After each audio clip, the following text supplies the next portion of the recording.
Hello everyone and welcome to this video which features dungeon commentary for all of the healers in World of Warcraft in Midnight Season 1, as we have done previously in the season, but this time at a higher key level and more importantly perhaps with a higher understanding on my part about how the individual classes are actually played, which I think adds to the usefulness of the commentary quite substantially.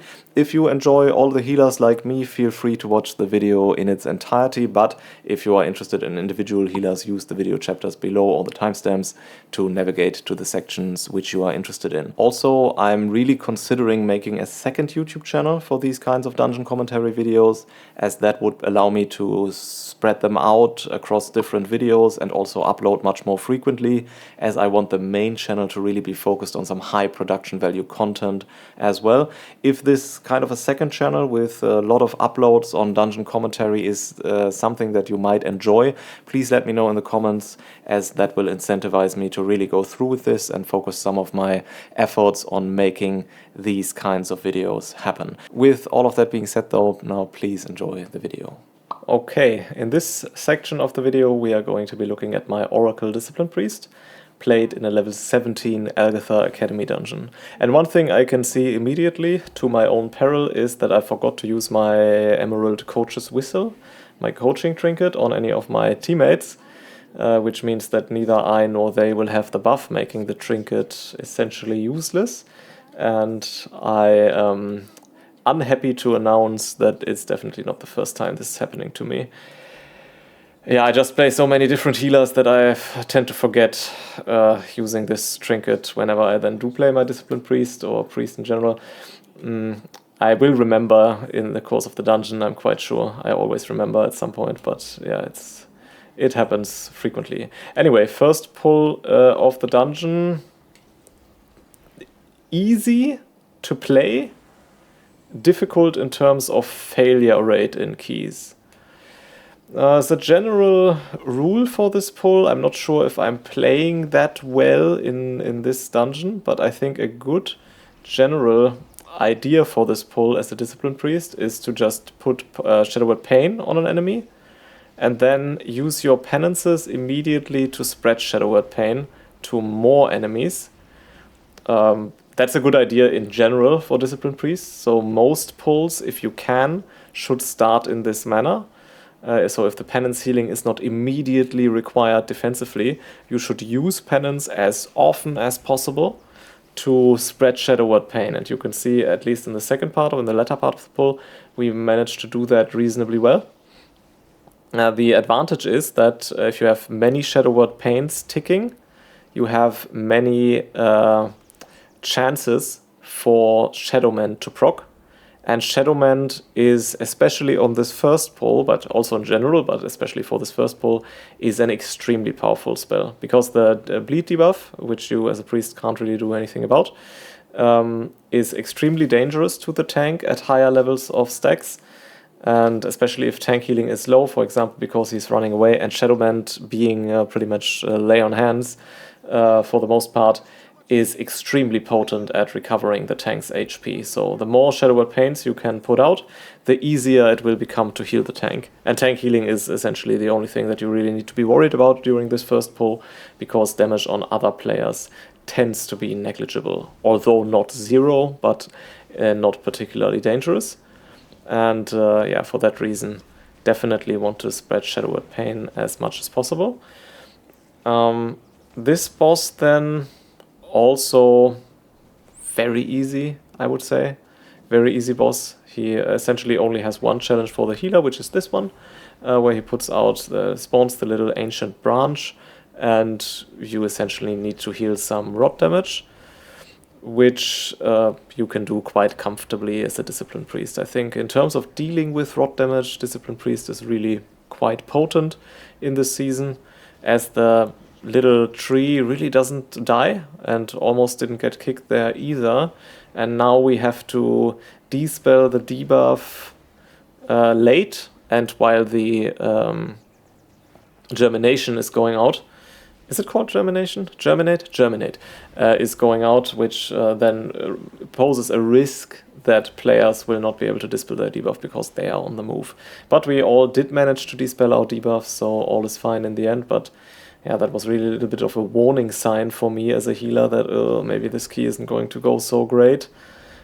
Because we are not even able to kill this little tree. Then again, we did succeed to complete the first pull, which is in Algethar Academy usually the main barrier to entry, literally, by which the key can fail. Although Algethar Academy does have quite a few situations where failure is possible later on.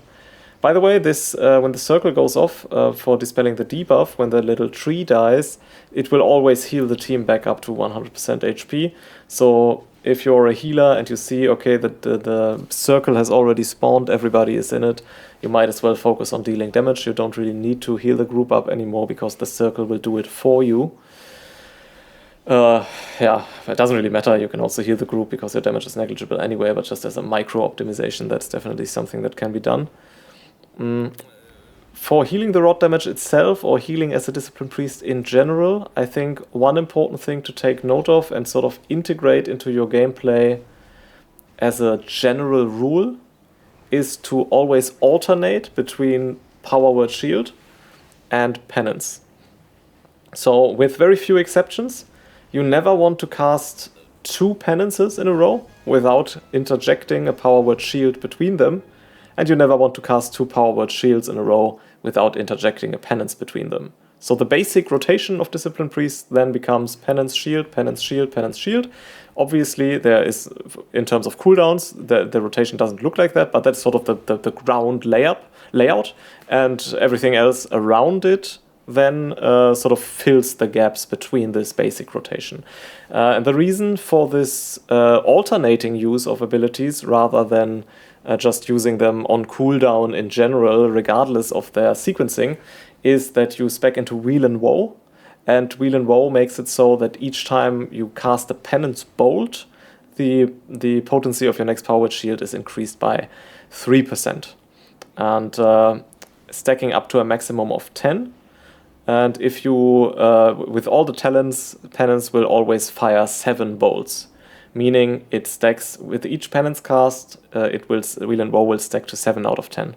So your next Power Word Shield or Void Shield will be amplified by 21%, so 3 times 7. And if you cast a second Penance, the amplification of your next Shield or Void Shield will increase to 10 stacks, so 30%. But obviously it will overcap because it would go to 14 stacks because this Penance will also grant you 7 stacks of Wheel and Woe. Therefore, to not make a mistake in terms of efficiency, you always want to alternate between them. Now, there is an argument to be made that empowerment of Void Shield is more important than empowerment of Power Word Shield. So when you have a Void Shield proc, then it can make sense to go up to 10 stacks, because then you will have a stronger empowerment from it. The problem is that you don't know if you're going to get a Void Shield proc. So, I mean, theoretically, in some situations you can know, but that's not really something that human players in real time are going to be able to track very well without some sort of add-ons. I'm not exactly sure if it happens or not, because there's a deck system going on anyway, too complicated. You don't really know if your next shield is going to be a Void Shield until you see it.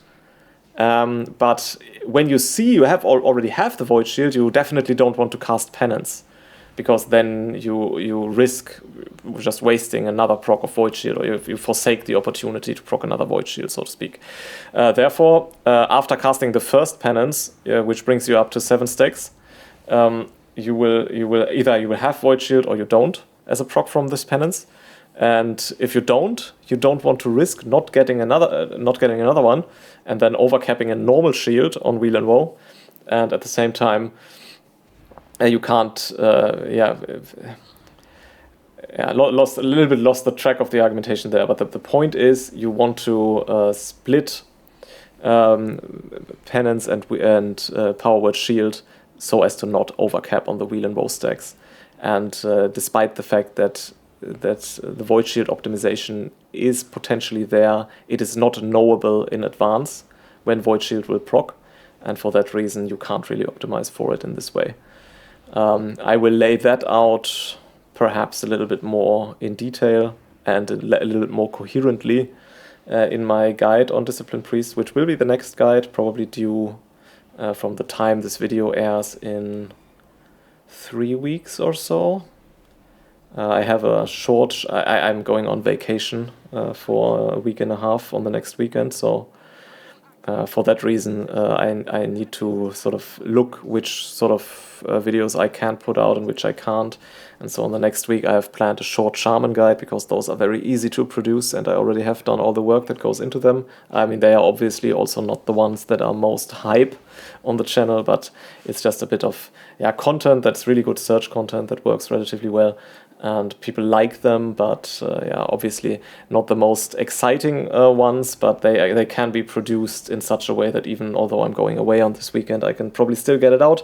And then I'm away for the entire next weekend, in which case, there will not be any video released then, but after the weekend after that, I really want to get my Discipline Priest guide out, because I love the class, I really, really enjoy playing Discipline Priest. In the beginning I didn't enjoy at all. If you watched my first impressions video, I was like not very happy with the spec, which was largely also due to gear, but I think the specialization is just a lot of fun.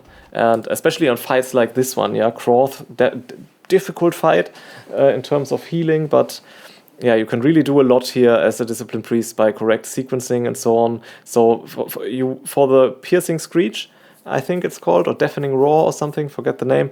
You really want to have your penances available, ideally, so that you can heal through it. So here we go. We go into it hits. We go into Penance Shield.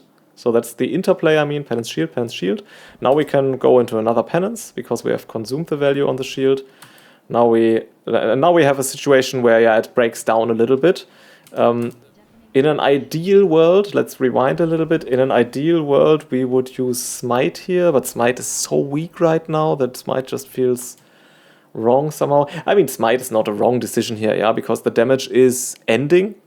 And you could even argue that Smite is superior to the Flash Heal here, because Flash Heal costs a lot of mana, Smite costs nothing, damage is ending anyway.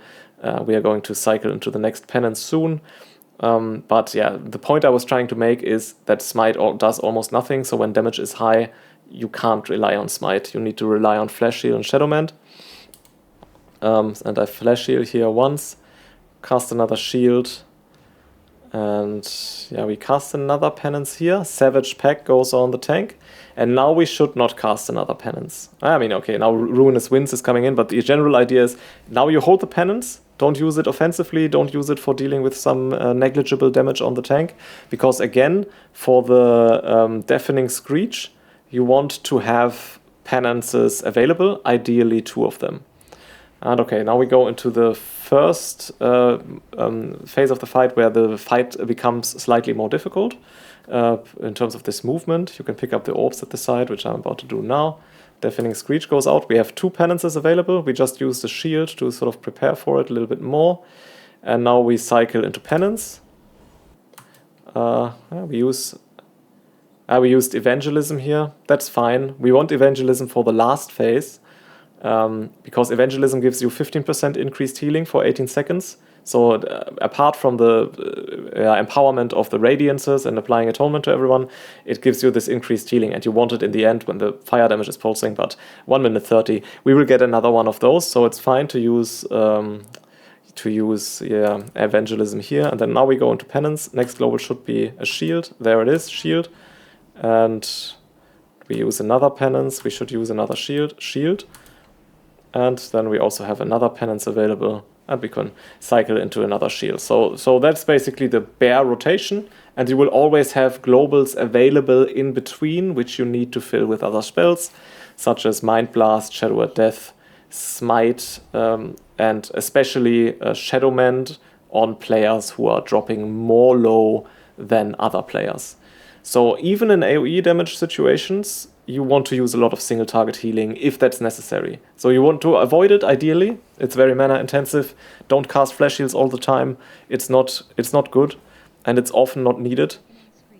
But yeah, if damage is higher than your basic rotation from Penance, Shield, and Mind Blast, Shadow Word Death can handle, then go to Flash Heal. Don't go to Smite, even in AoE damage situations, because Smite doesn't do anything. And again, Deafening Screech coming out. 2 Penances available. Shield into Penance. Into... what do we do next? Ooh, another Penance. Not good. Not good. But yeah, you can see then here with the other Penance that here, up top here, we are at 10 stacks of Wheel and Woe. This is what I mean by overcapping. Yeah? Our next shield will be empowered by 30% rather than 21, but 30% is lower than 2 times 21. Which is the empowerment if you separate them. So yeah, that's a sequencing error, not the worst sequencing error that one can ever see. But I'm not sure how strongly this is correlated now. But the team did drop reasonably low here, and the sequencing error certainly didn't help make that any better. As we now move into the most dangerous phase of the fight, where you have the AoE damage going out from the Deafening Screech, but also you have a lot of ticking damage going out. This is a phase of the fight where you are likely going to need to use Flash Heal more frequently and burn your mana. And ideally you want to use Flash Heal in the phases where damage is lower, so not in the Deafening Screech phase, but in this phase where he just does his AoE. So that you have the penances available for the phase where damage is high. As I use Ultimate Penitence here, just for the sake of it, give myself a little bit of a shield. And yeah, we are still waiting for the first Deafening Screech. There it is. How is our preparation here? Not very good, but at least we have 2 Shadowman stacks. We are going to use them here, arguably. But I would have liked to save... not have used the penance beforehand, go into Deafening Screech with 2 of them. Yeah, but we have a pain suppression there going out. And now we use the second stack of Evangelism. Also aligns pretty well, the boss won't live much longer than 18 seconds, so we have the full value of Evangelism available for the rest of the boss fight. 15% increased healing, helps out a ton as the DK dies and sort of questions my assessment of the boss being almost dead or dying in the next 18 seconds. And yeah, you also have to move all the time, so this is really pretty dangerous situation. We also have another pain suppression which we might want to use. We also can go into Void Shield now. I would like to see myself use more flash heals even. I think it could benefit from a little bit more flash heal usage here.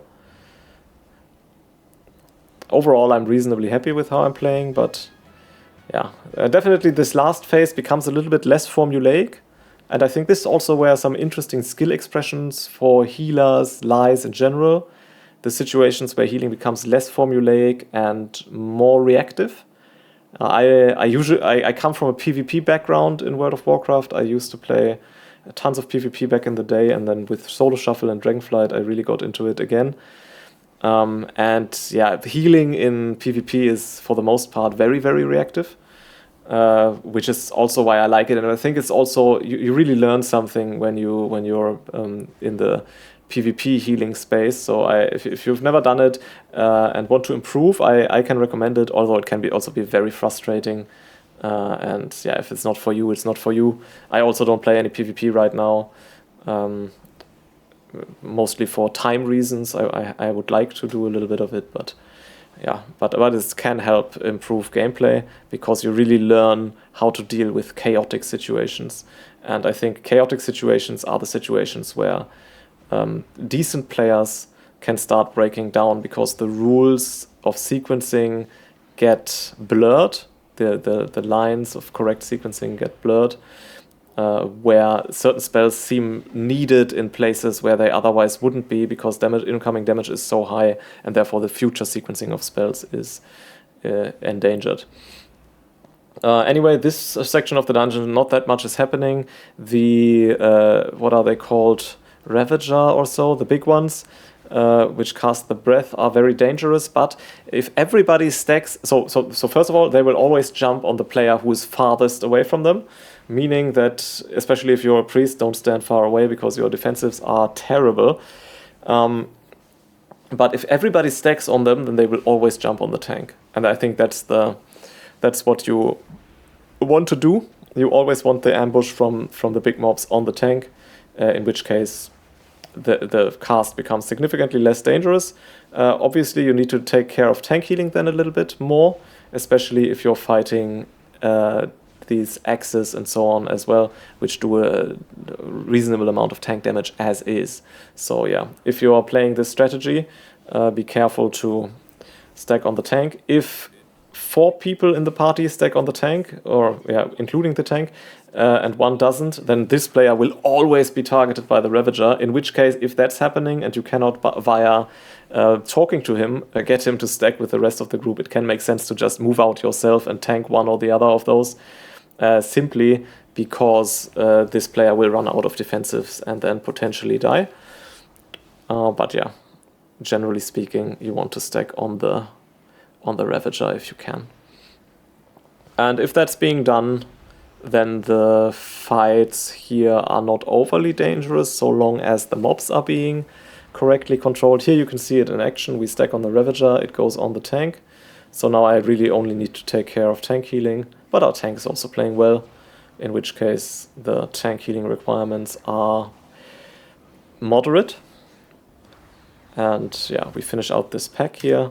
Moving on into the next, here onto the next 2 packs. Not sure if we are going to play them one by one. This is always a bit dangerous here because there's so many casts going out. Personally, many players don't run this, but I do, and I also recommend it. I will also recommend it in my guide. I think you should run Psychic Scream. Yeah, there are some dungeons where enemies are immune, in which case it can be dropped.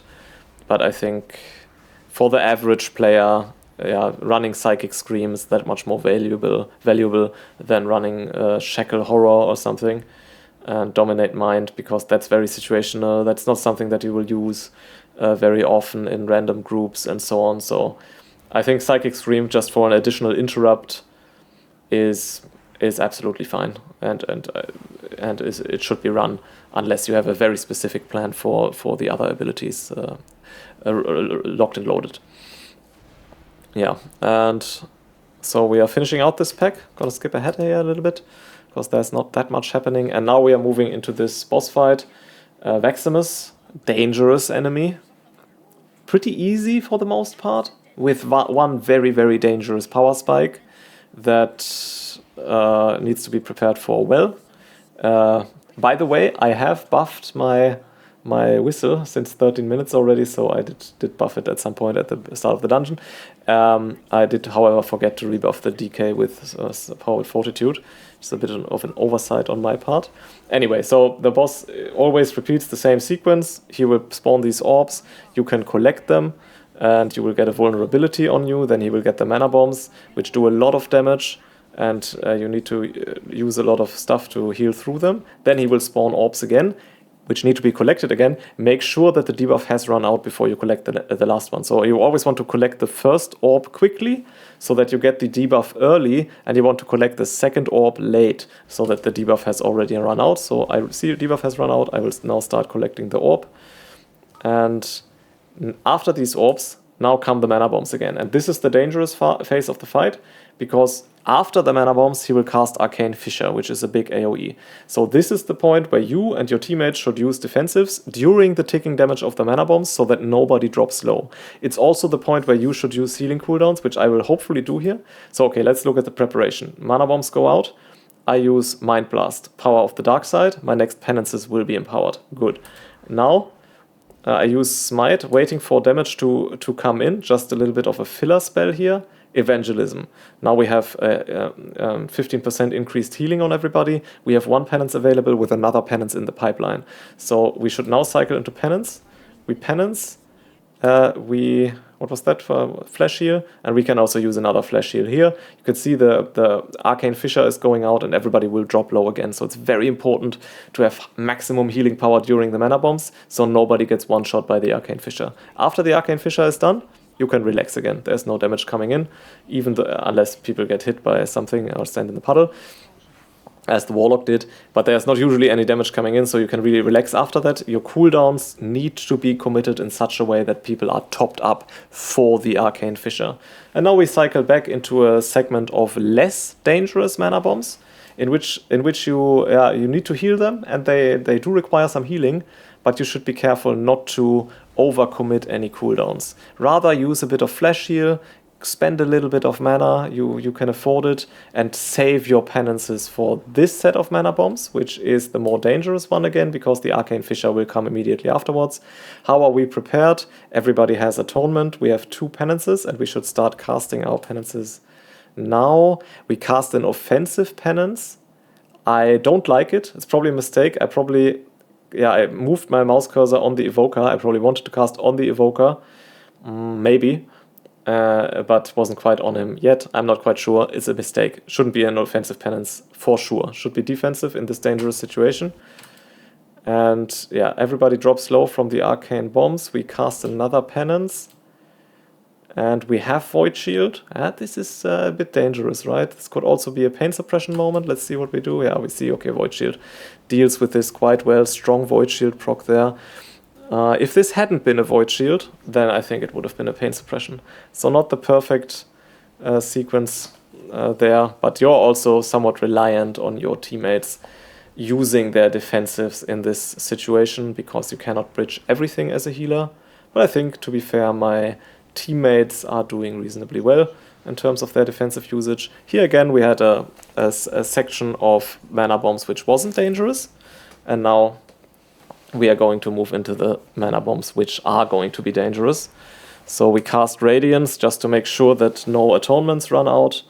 I think I'm going into Ultimate Penitence. This spell really, it's not good.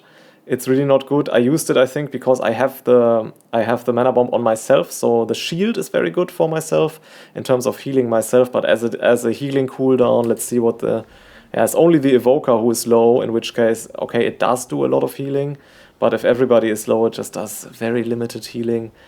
Powered Barrier is arguably better, but it's very difficult to use with pugs and so on, and I'd rather press Ultimate Penitence at some point for damage than and for personal defensive than just never use Powered Barrier, because I forget it and I never see the situation for it.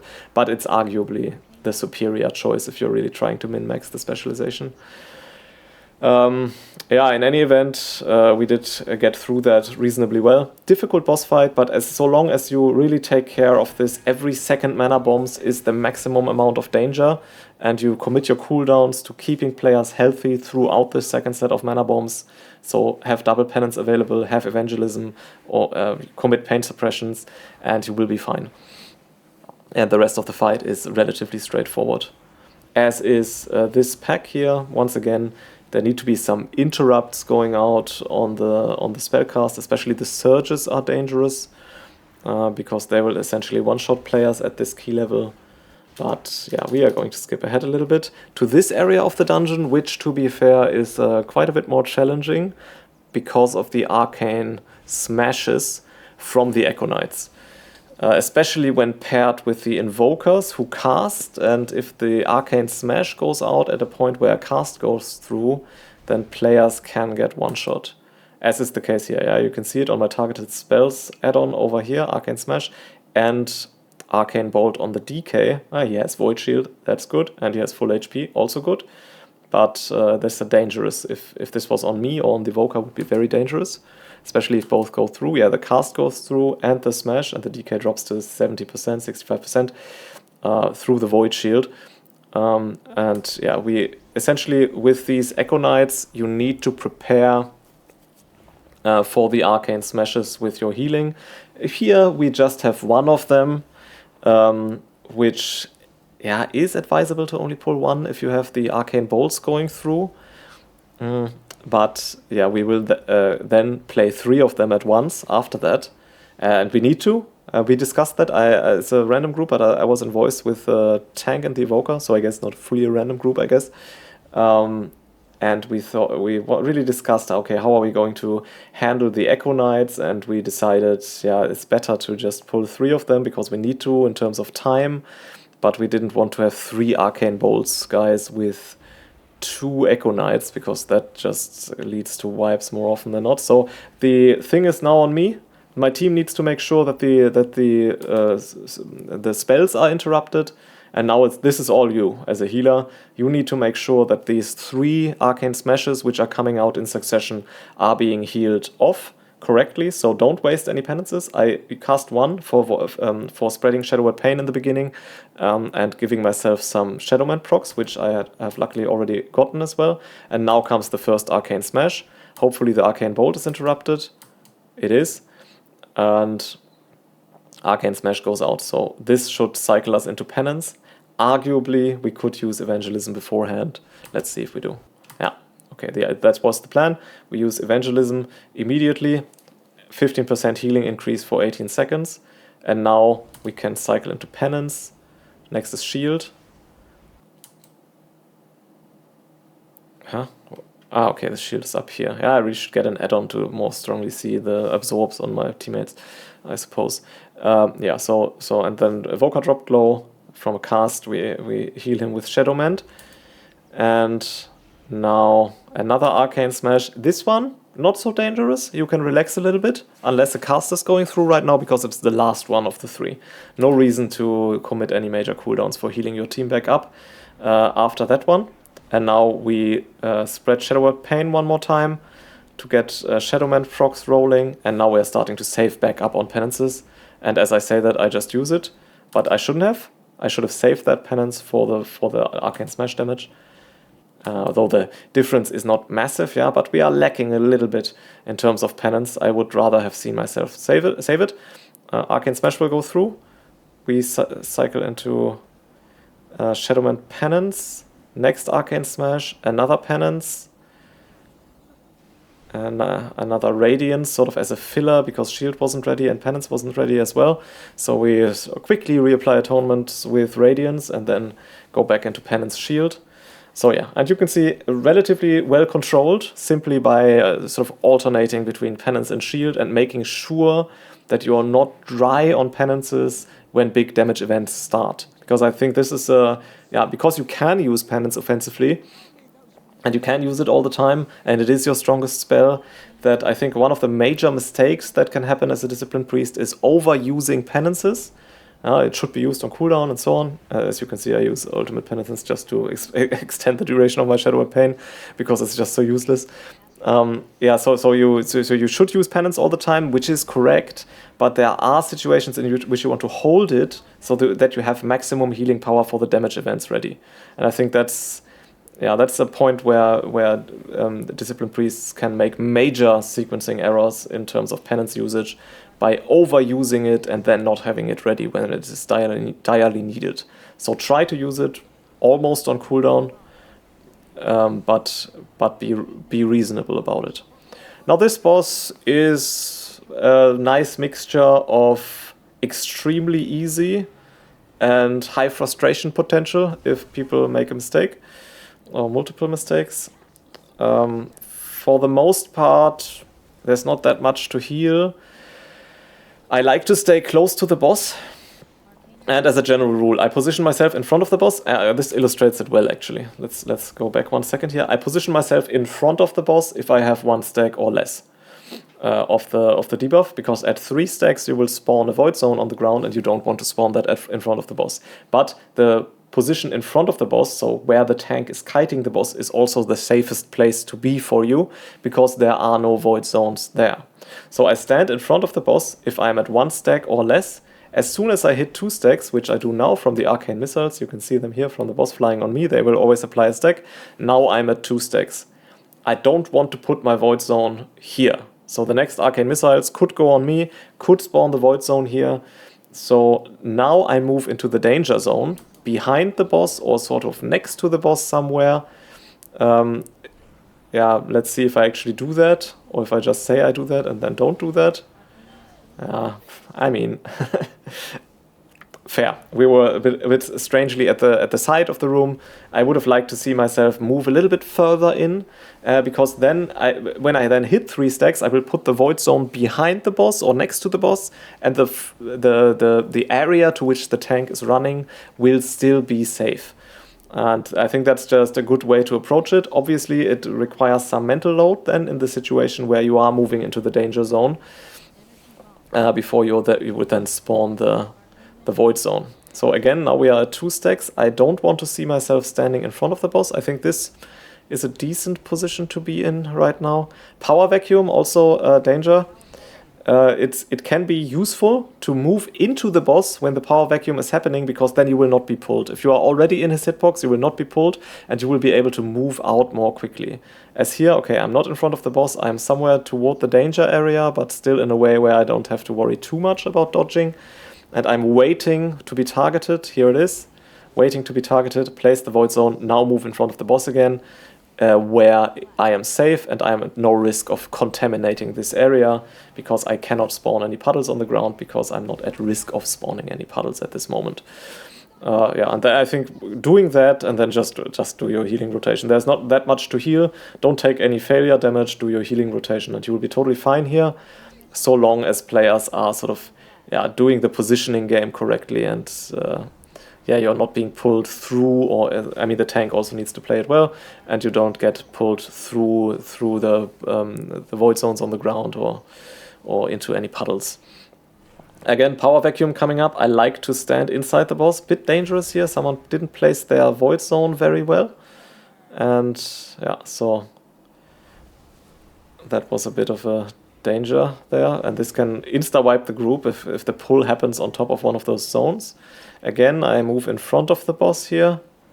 It's not really many super safe zones anymore, but still, this is one of the safest places to be. And as soon as I get a second stack, I will move to another location, if that should ever happen here. But yeah, right now there isn't so many safe locations. I think we should have started kiting a little bit earlier. Bad positioning for the pull, that could have cost me my life. I should have tracked the timer more carefully. So yeah, a little bit of a strange ending there in terms of efficiency. But yeah, I think, I'm not quite sure what I think. But yeah, that was Discipline Priest for you. Let me know if you enjoyed this part of the video. Let me know if you are excited for a Discipline Priest guide. I'm certainly very excited for it, because I think in terms of fun I'm having on healers, Discipline Priest really is up there this season. I didn't enjoy it in the beginning, I enjoy it very much now. And let me know if you feel the same. And thank you for watching this segment of the video. Alright, in this key we are going to be looking at my Herald of the Sun Holy Paladin. Played in a level 15 Nexus Point Xenas dungeon. I played this yesterday night, or I think the night before. I was really tired, so apologies in advance for some of the things you're about to see. But I only had a Windrunner Spire dungeon on the Paladin, which I could have shown instead on level 15, and I really didn't want to do that, because we already have 2 Windrunner Spires dungeons in this video, so for anybody who's watching all the healers, I didn't want them to look at the same dungeon over and over. So here we are. And we are doing a big Bloodlust pull here in the beginning immediately, and as we do so, I'm already quite happy with the prospects of this group, as we can definitely see that the tank is taking quite low damage, our damage is quite substantial, so the group dies really fast, and also the other teammates in the party did not take any notable damage, so this went much smoother than is usually the case in my experience. And that was mainly the doing of my teammates. Now, in terms of these pulls here, we have Duskfried Herald to contend with, and the Paladin also, the tank also pulled one of the Dreadbellow casters. And the Heralds cast this Dark Beckoning cast, which will apply some AoE damage to the entire party and spawn little ads that will essentially one-shot players when these players get hit. You can see the ad spawning telegraphed here with the little lines, and you essentially just need to make sure that you won't get hit by any of them. As a Paladin, you are tendentially a melee healer, but it can make sense in these pulls to just keep your distance so that you have more reaction time for dealing with the ads spawning. And then you also have to contend with the Entropic Leech. It makes sense to either look at the targeting of the Entropic Leech on the nameplate, or you have an add-on like targeted spells, so that you can prepare, because it's a single target, damage channel damaging ability. You can see it going out on the Shaman. I'm already ready for it. I give him a Blessing of Sacrifice immediately because I anticipate the damage coming in, and then I can sort of heal him up more comfortably, and as soon as the healing absorb has been healed off, the damage will also end. As a Paladin, these spells, so long as that you are prepared for them, are generally very easy to deal with, because your instant single target healing is arguably the strongest out of any healer. I think it's even stronger than Holy Priest. It's definitely stronger than Holy Priest, especially if you commit to hard casting Holy Lights, which is also a very good way of dealing with these sort of targeted damage spells. When you see the Entropic Leech going out on a player, you can also just begin hard casting a Holy Light so that when the cast finishes, you can immediately heal it back up, which is one of the main selling points of Paladin, really, I think, when it comes to these sort of planned single target damage events. No other class can so comfortably heal them off. That also holds true for the Devouring Strike from the Devouring Tyrants in Magister's Terrace, for example, which you can basically almost cancel out immediately as a Paladin, where other classes will struggle with much more strongly. And again, we have it on the Demon Hunter here, and we just go for a Flash of Light with the Infusion of Light proc and Eternal Flame to heal it back up. So despite my claim that it can be done very well with Holy Light here on a level 15 dungeon, it's really not that necessary to precast Holy Light. You can also deal with it reactively, but just in terms of completeness of thought, I think Holy Light is probably the best answer for it. Now, when dealing with AoE damage as a Paladin, it's a bit of a tricky situation. Now, your Light of Dawn cast, which used to be completely useless in previous expansions, is no longer completely useless, but it's also not super useful. So, if the entire party has taken damage, and you can get the full value of Light of Dawn on every single player, then it is tendentially superior to press Light of Dawn over Eternal Flame. However, if one or two players are almost at full HP or even are at full HP while AoE damage is going on, then you still want to use Eternal Flame on individual targets, cleave on the other targets via your beacons, and not use the 3 Holy Power for casting Light of Dawn, because you will overcap on healing on the players who are already at full HP, and that will mean lower healing in total. Generally speaking, in a rotational sense for Paladins, you want to focus on making your Beacon of the Savior bounce around. So every time Beacon of the Savior bounces from one player to another, it will apply a damage reduction to the player to whom it bounces to. And you can make the Beacon bounce in 2 ways.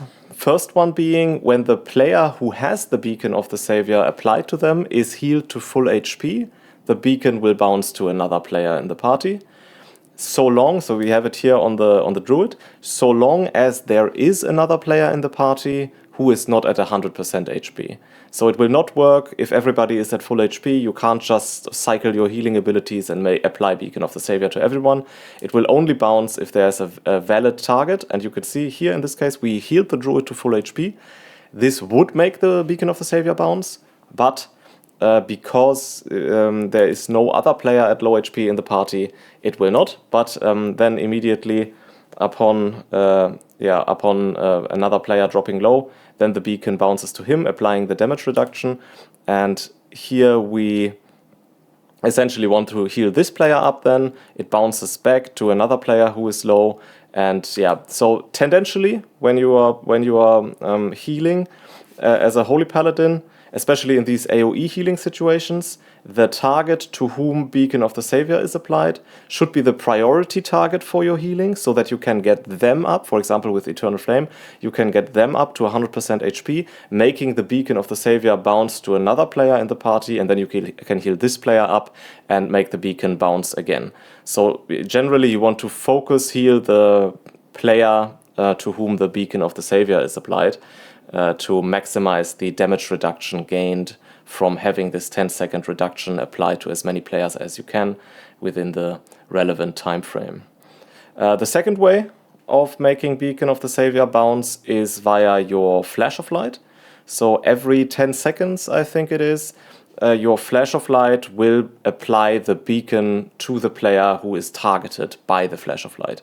Meaning that every 10 seconds you can then simply use one Flash of Light, ideally with an Infusion of Light proc active, cast it on one player, and apply Beacon that way. There's probably an add-on for it. I don't have it yet. I haven't had that much time on my Paladin yet, but whenever I get around to making a guide for the class, I will definitely look into all these interactions more thoroughly, and also into the solutions for tracking it, because ideally you would want to know, okay, will my next Flash of Light make the beacon bounce?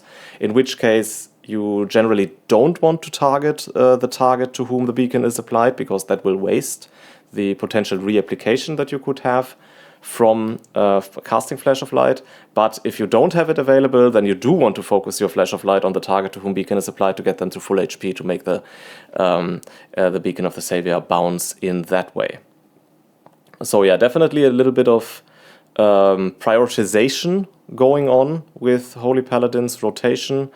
And yeah, this prioritization also doesn't stop there, as you also need to prioritize around your other beacons on whom any healing that you do will cleave. And therefore, you also have an underlying prioritization layer as a Paladin, which basically tells you to ideally target players who are not affected by your beacons, because then the other players who are affected by the beacons will benefit from the cleave healing on the other players. If you target the players who have the beacons on them, then part of this cleave healing will be forsaken, which is why you want to tendentially target the other players.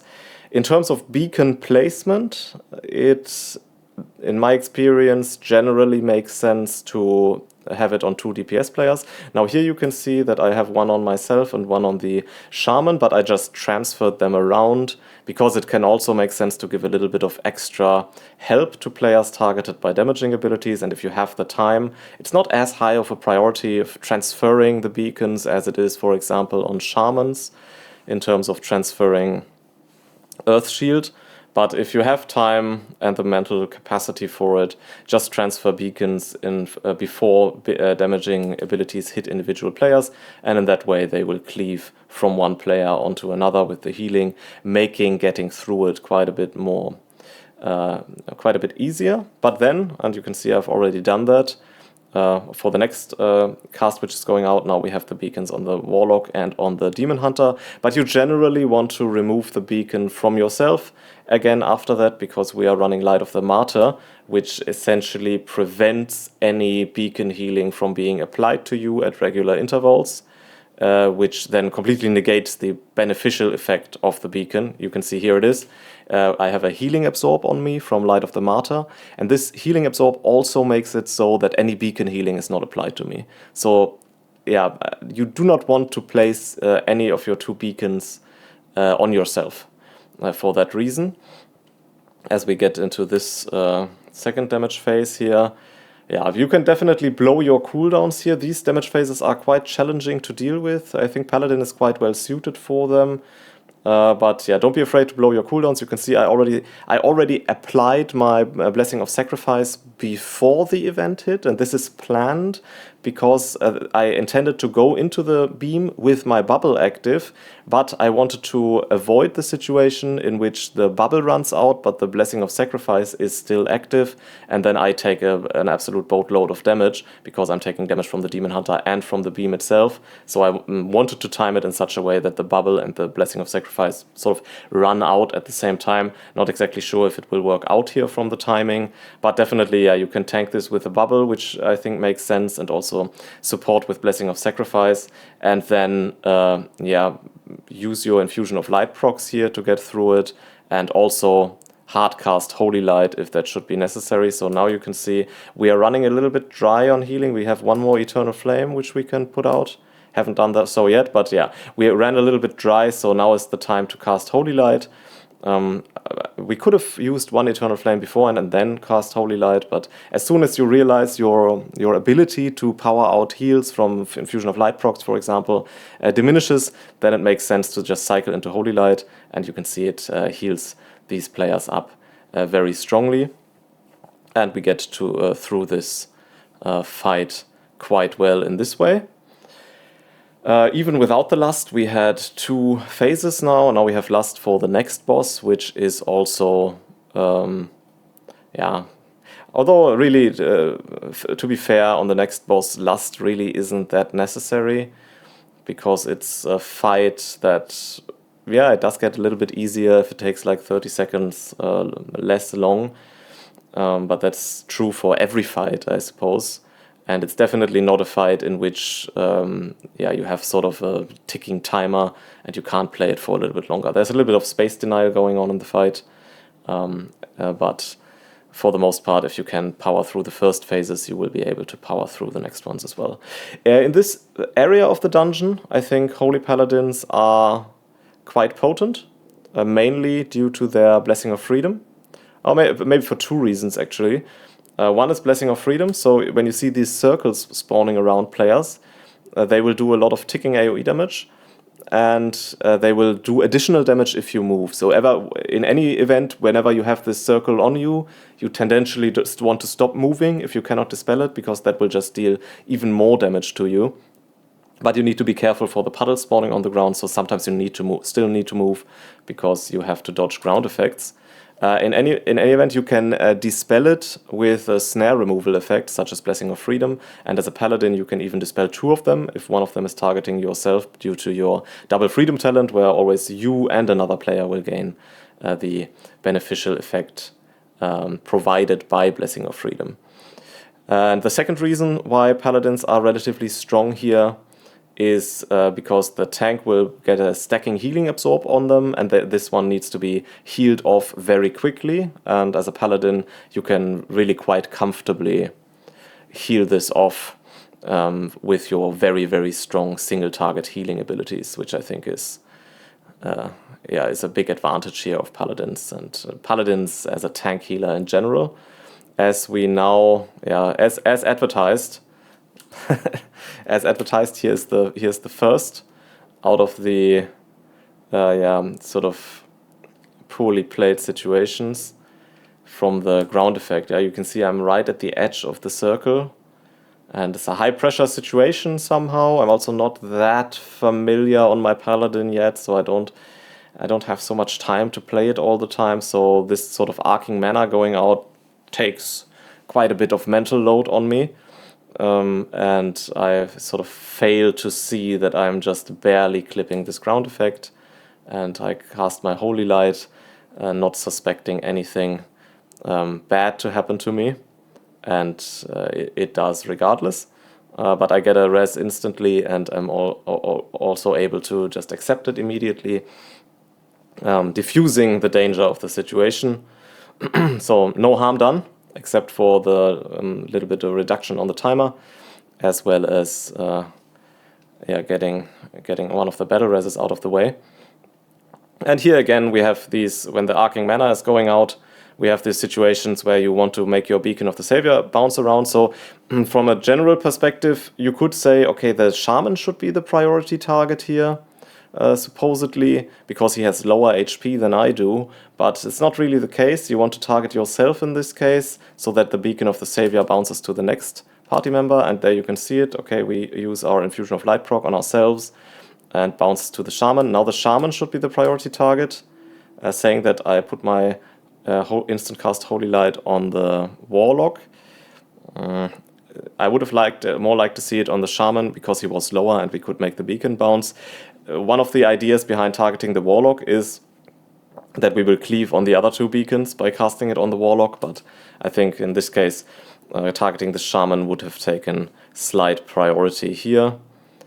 And we can see maybe how we deal with the next Arcing Mana cast if there is going to be another one. Yeah, there it is. And okay, so yeah, we make Beacon of the Savior bounce twice, so you could see it was on me and then it was on the Warlock, so we have 10% damage reduction now. Now it bounced to the Demon Hunter. He also has 10% damage reduction now. Now we want to heal up the Demon Hunter. Use Divine Toll here. And yeah, this is a situation where sort of this prioritization breaks down a little bit, because the Demon Hunter, at this point, because the others are so low and the Demon Hunter has so much HP, we don't want to strictly adhere by making the beacon bounce anymore, because saving the lives of these players obviously more important than applying an additional efficiency-based 10% damage reduction. The Demon Hunter gets healed up in the process anyway, making the beacon bounce, and yeah, we get through it that way. Generally speaking, as a Paladin, in terms of rotation, here you can see, by the way, the Blessing of Freedom instantly dispelling these circles, and then now the Shaman can't dispel it, so we need to priority heal him here. What I want to say is usage of Divine Toll. You can see it's coming off cooldown now. I would like to see myself use it immediately. Yeah, okay, I do. Generally speaking, using Divine Toll on cooldown is the right thing to do. With some exceptions, one of which being preparation for big incoming damage events. Divine Toll really does provide a meaningful power spike. Not super big, but definitely on the next boss, for example, where you have the big healing absorbs to heal off. You don't want to use Divine Toll beforehand. You wanted to have it ready for this damage spike. But other than that, the cooldown on Divine Toll is so low that you generally want to use it on cooldown. And do as I say, not as I do, because I am not the best at doing that yet. And in this case here, waiting for the Arcing Mana cast for using it, I think is also acceptable. So whenever you have these big damage events coming in, then it can make sense to hold onto it for like 5 or 6 seconds. But you very rarely do you want to find yourself in a position where you hold on to your Divine Toll for like 20 seconds or so, because at that point the cooldown would have been almost ready again, and you're just leaving a lot of efficiency on the table by doing so. And one of the things that makes using Divine Toll on cooldown a little bit more difficult is the fact that it provides you with 5 Holy Power. As you could see here, we used it. It caps you on Holy Power completely and also gives you one of these procs. I forget what the name of them is, but they may essentially make your next Holy Power spender free. So you always get that 5 Holy Power plus the next spender free, which is also why the ability is so powerful. Obviously, from an efficiency standpoint, you wouldn't want to use Divine Toll when you are at higher levels of Holy Power. So ideally, from an efficiency perspective, you want to be at 0 Holy Power when you use Divine Toll. And in the past, the prioritization for the last expansion, War Within, for example, you also wanted to optimize for that. But here now, with the very low cooldown on Divine Toll, trying to optimize for getting your Holy Power to a very low level before using it will cost you like 5 or 6 seconds on the cooldown, maybe even 10 seconds on the cooldown sometimes, at which case this little optimization of Holy Power gaining is not worth the wait. So essentially just use it. Maybe you can get 1 Eternal Flame out of the way, go down to 2 Holy Power, then use it. But you don't really want to optimize around getting the full 5 Holy Power value from Divine Toll. Okay, here we have the Core Spark Detonation, one of the hardest healing checks in the current dungeon pool.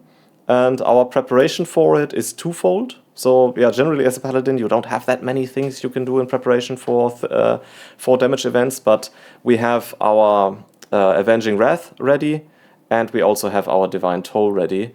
And so for in my opinion, what we should do is just immediately pop Avenging Wrath.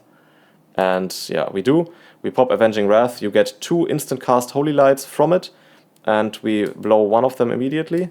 Then we use another one, and not optimal in my opinion, because from the first one, maybe the first one isn't even optimal. Let's see.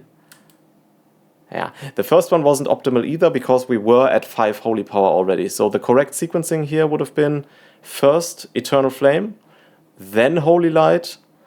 Then we would Eternal Flame would put us as at 2, Holy Light at 3, then another Eternal Flame to go down to 0, and then Holy Light again. In this case, we just use 2 Holy Lights, so we overcap on Holy Power quite a bit here, and waste efficiency in that way.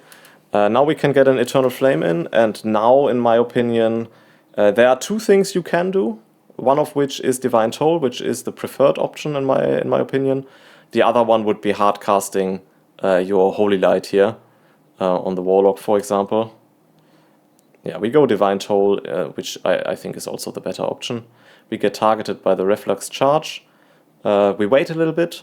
You need to make sure to heal a lot when you're waiting, but it makes sense to wait a little bit. If the lines are so awkward that you can clear only one line, then it can be pretty good to sort of wait until another line has spawned.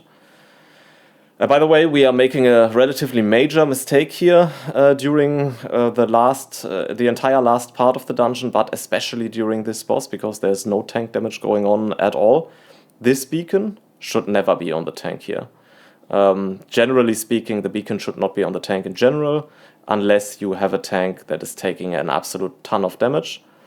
Next Core Spark detonation, preparation. Obviously, we don't have Avenging Wrath this time, so no instant cast Holy Lights, no amplified healing from Avenging Wrath effects either. But we have 2 Infusion of Light procs saved up, as well as 1 free Holy Power spender.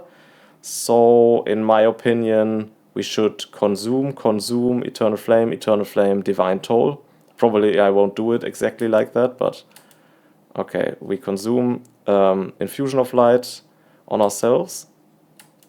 Then another, consume, that's so far that I like it. Eternal Flame, yep. And I think our free Holy Power spender cast ran out here or something. Anyway, now it's the time for Divine Toll. Okay, we go Holy Shock. The Holy Shock was wasted, so that was just a little bit of a inefficiency here. This should not have been a Holy Shock. This should have been Divine Toll immediately. Now we have the Reflux Charge on us, but it makes sense to, before you move into any lines, stabilize the team first, get rid of all the healing absorbs, and then move into the lines as well.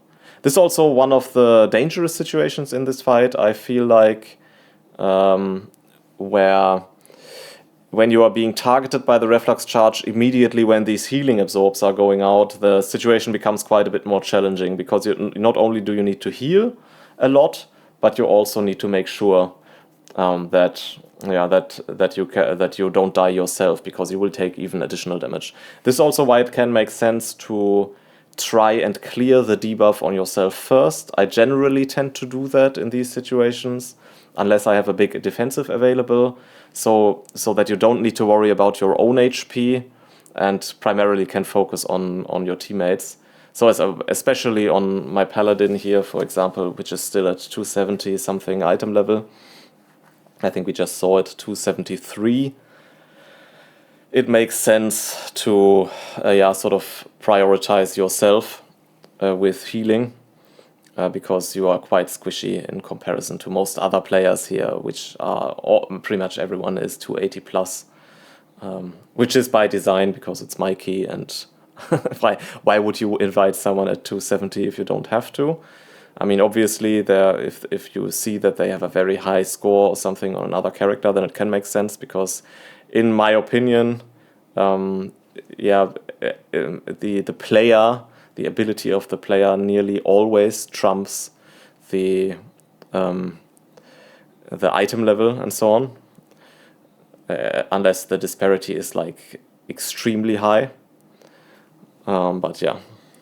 Now these pulls are also reasonably challenging because these debuffs hit quite hard. So you need to do some decent cleave healing here to get rid of them, and also use your dispel on cooldown. And also it's good if the team really takes care of interrupting the holy bolts, or how they are called, from the elementals, because the unexpected damage, even though the cast doesn't do a ton of damage, but the unexpected damage on top of the big ticking damage which is going on from the debuffs is quite dangerous, and can one-shot a player if there occurs an unfortunate overlap. But other than that, this trash area here is not one of the more difficult ones. Essentially, you just need to make sure to dispel, and it can become very difficult whenever there's a lot of different debuffs going out here. So this is a position where then actually I would have liked to see myself pop Avenging Wrath here pretty much immediately. This is a situation where Avenging Wrath into Holy Light is probably the next best cooldown, but I don't think I do it here. Holding on to the cooldown a little bit too much. And this is the second point in the dungeon where I think, I've played it a bit poorly. You can see I have my defensive active, so maybe I expect it to be enough, but I think I overlooked that I have the Blistering Smite on me as well, which is also a very big damage debuff on myself. So not only am I taking damage from the Radiant Swarm targeting me, because it's usually not that dangerous if you get hit, but okay, I have this debuff on me, I have the Blistering Smite, and I get hit by this Swarm, and I have 270 item level, so essentially I get one shot here. And I did use my Avenging Wrath even there in the last second, and completely wasted it now, obviously. That definitely, I could have also just bubbled it, I suppose. I could have also used Health Stone. I'm notoriously bad at using my healing potions and health stones currently on my healers. When I played DPS in the past, I found it very easy to always do that. But as a healer, where you always have your healing spells available as well, I find it quite difficult sometimes. And I also have my UI is so poorly optimized that that I have different buttons for it on different characters, which also doesn't really help with getting into the habit of using it consistently.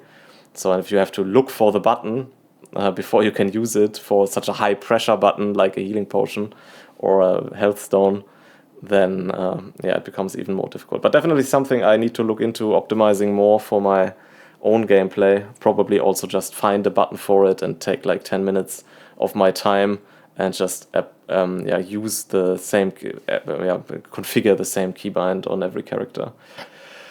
As we move into Lothraxion, very easy fight. So essentially you don't really have to do much. You need to heal the 3 players targeted by the AoE circles, but the damage is not very high. And then you have this ticking damage here. This, by the way, is a damage situation in which, Dawn of Light is quite useful because the damage profile on the entire group is so consistent. So here, for example, we could press Dawn of Light. Yeah, we do. And everybody will gain the full value from it, in which case it's marginally more effective than Eternal Flame, especially if Eternal Flame would lead to overhealing. Yeah, that's another thing to consider, that if you heal individual players with Eternal Flame, then you can also overcap on healing on that player, which makes this spell then less effective. So yeah, it's a little bit of a judgment call. But most of the time, I would say, if you had to decide which spell to use, you should always use Eternal Flame.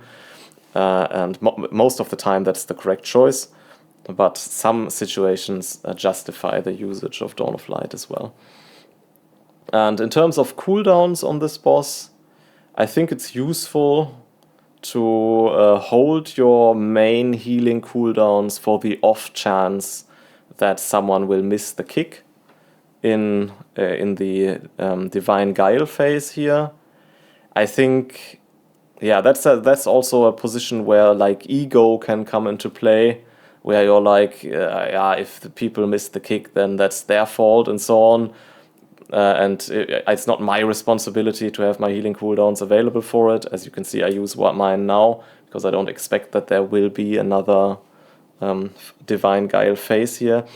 But I think, yeah, ego has no place in this. You should always expect that your teammates may make mistakes, and as you will as well, as I have made 2 of them. I've arguably made the most mistakes out of the players in this group here in this dungeon, because I think they, for the most part, played really well. And I am also quite happy with my own play, except for the 2 situations there. Yeah, we even 2-chested, so yeah, really good group, I would say. And I really enjoy the gameplay on my Paladin. I want to get to it more strongly. Next guide will be a Discipline Priest guide, but I'm very strongly considering doing Paladin afterwards, because I think the class is a lot of fun right now, and I'm really looking forward to playing more of it. Anyway, I hope you enjoyed this segment of the video. Let me know what you think about Paladins right now, and also about this sort of video format, and I hope to see you in the next one.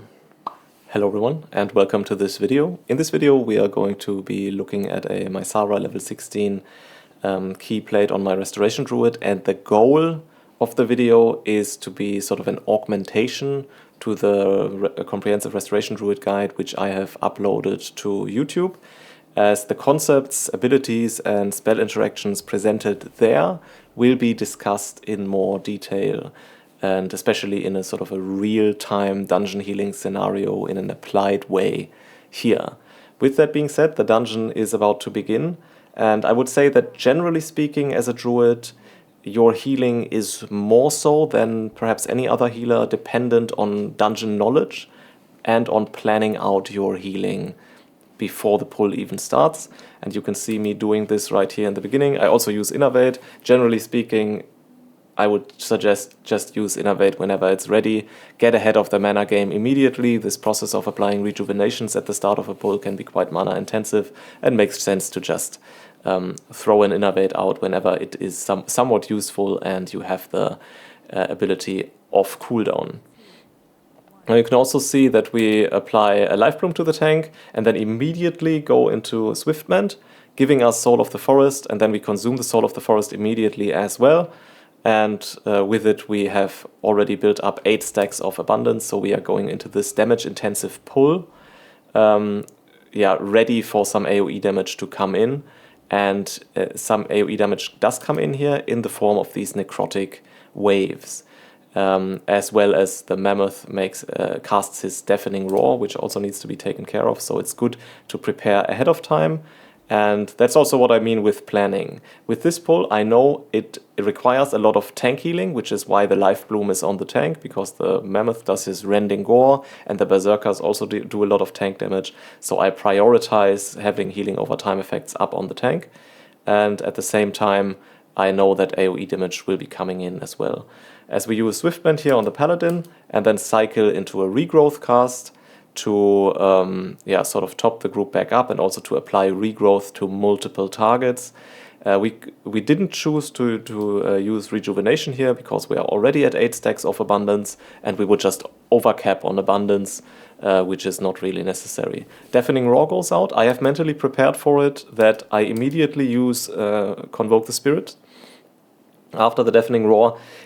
Arguably not necessary at this point. You can see we are very healthy despite the big damage from Deafening Roar, because we are just so well prepared. You can see almost everyone in the group has almost every healing over time effect that they could have. So with this preparation, Convoke certainly wasn't necessary, but it's also not a mistake using it, I would say, because it is only on a 1-minute cooldown, and therefore it should be used very frequently because it's super efficient. Yeah, it doesn't cost any mana, and you get a ton of spells for it. So from a mana perspective, certainly highly recommended to use it a lot, but there's also an argument to be made to keep it for when you need it. Yeah, when you have made a mistake with your spell sequencing, with your dungeon anticipation, when unforeseen damage comes in and you are underprepared, it can be more of a problem.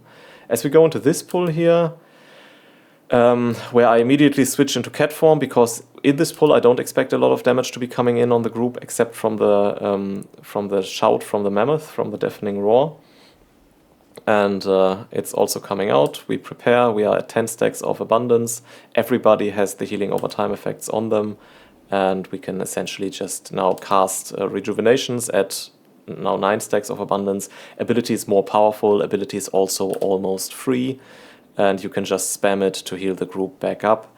And then we go back into cat form, because we don't expect any additional meaningful damage to come in here until the next deafening roar from the mammoth goes out, if there should be another one going out at all. And at the same time, now we are preparing for the next deafening roar. Again, we use a Swiftmend to sort of put out more rejuvenations on the group. Yeah, I think that's the way to go here in this pull, is to simply use Swiftmend for hot maintenance, and not worry about so much about the Everbloom healing effect, because after the deafening roar has completed, there isn't any additional damage going on, so it's safe to let the group heal back up via your healing over time effects, and you don't really need the Everbloom healing.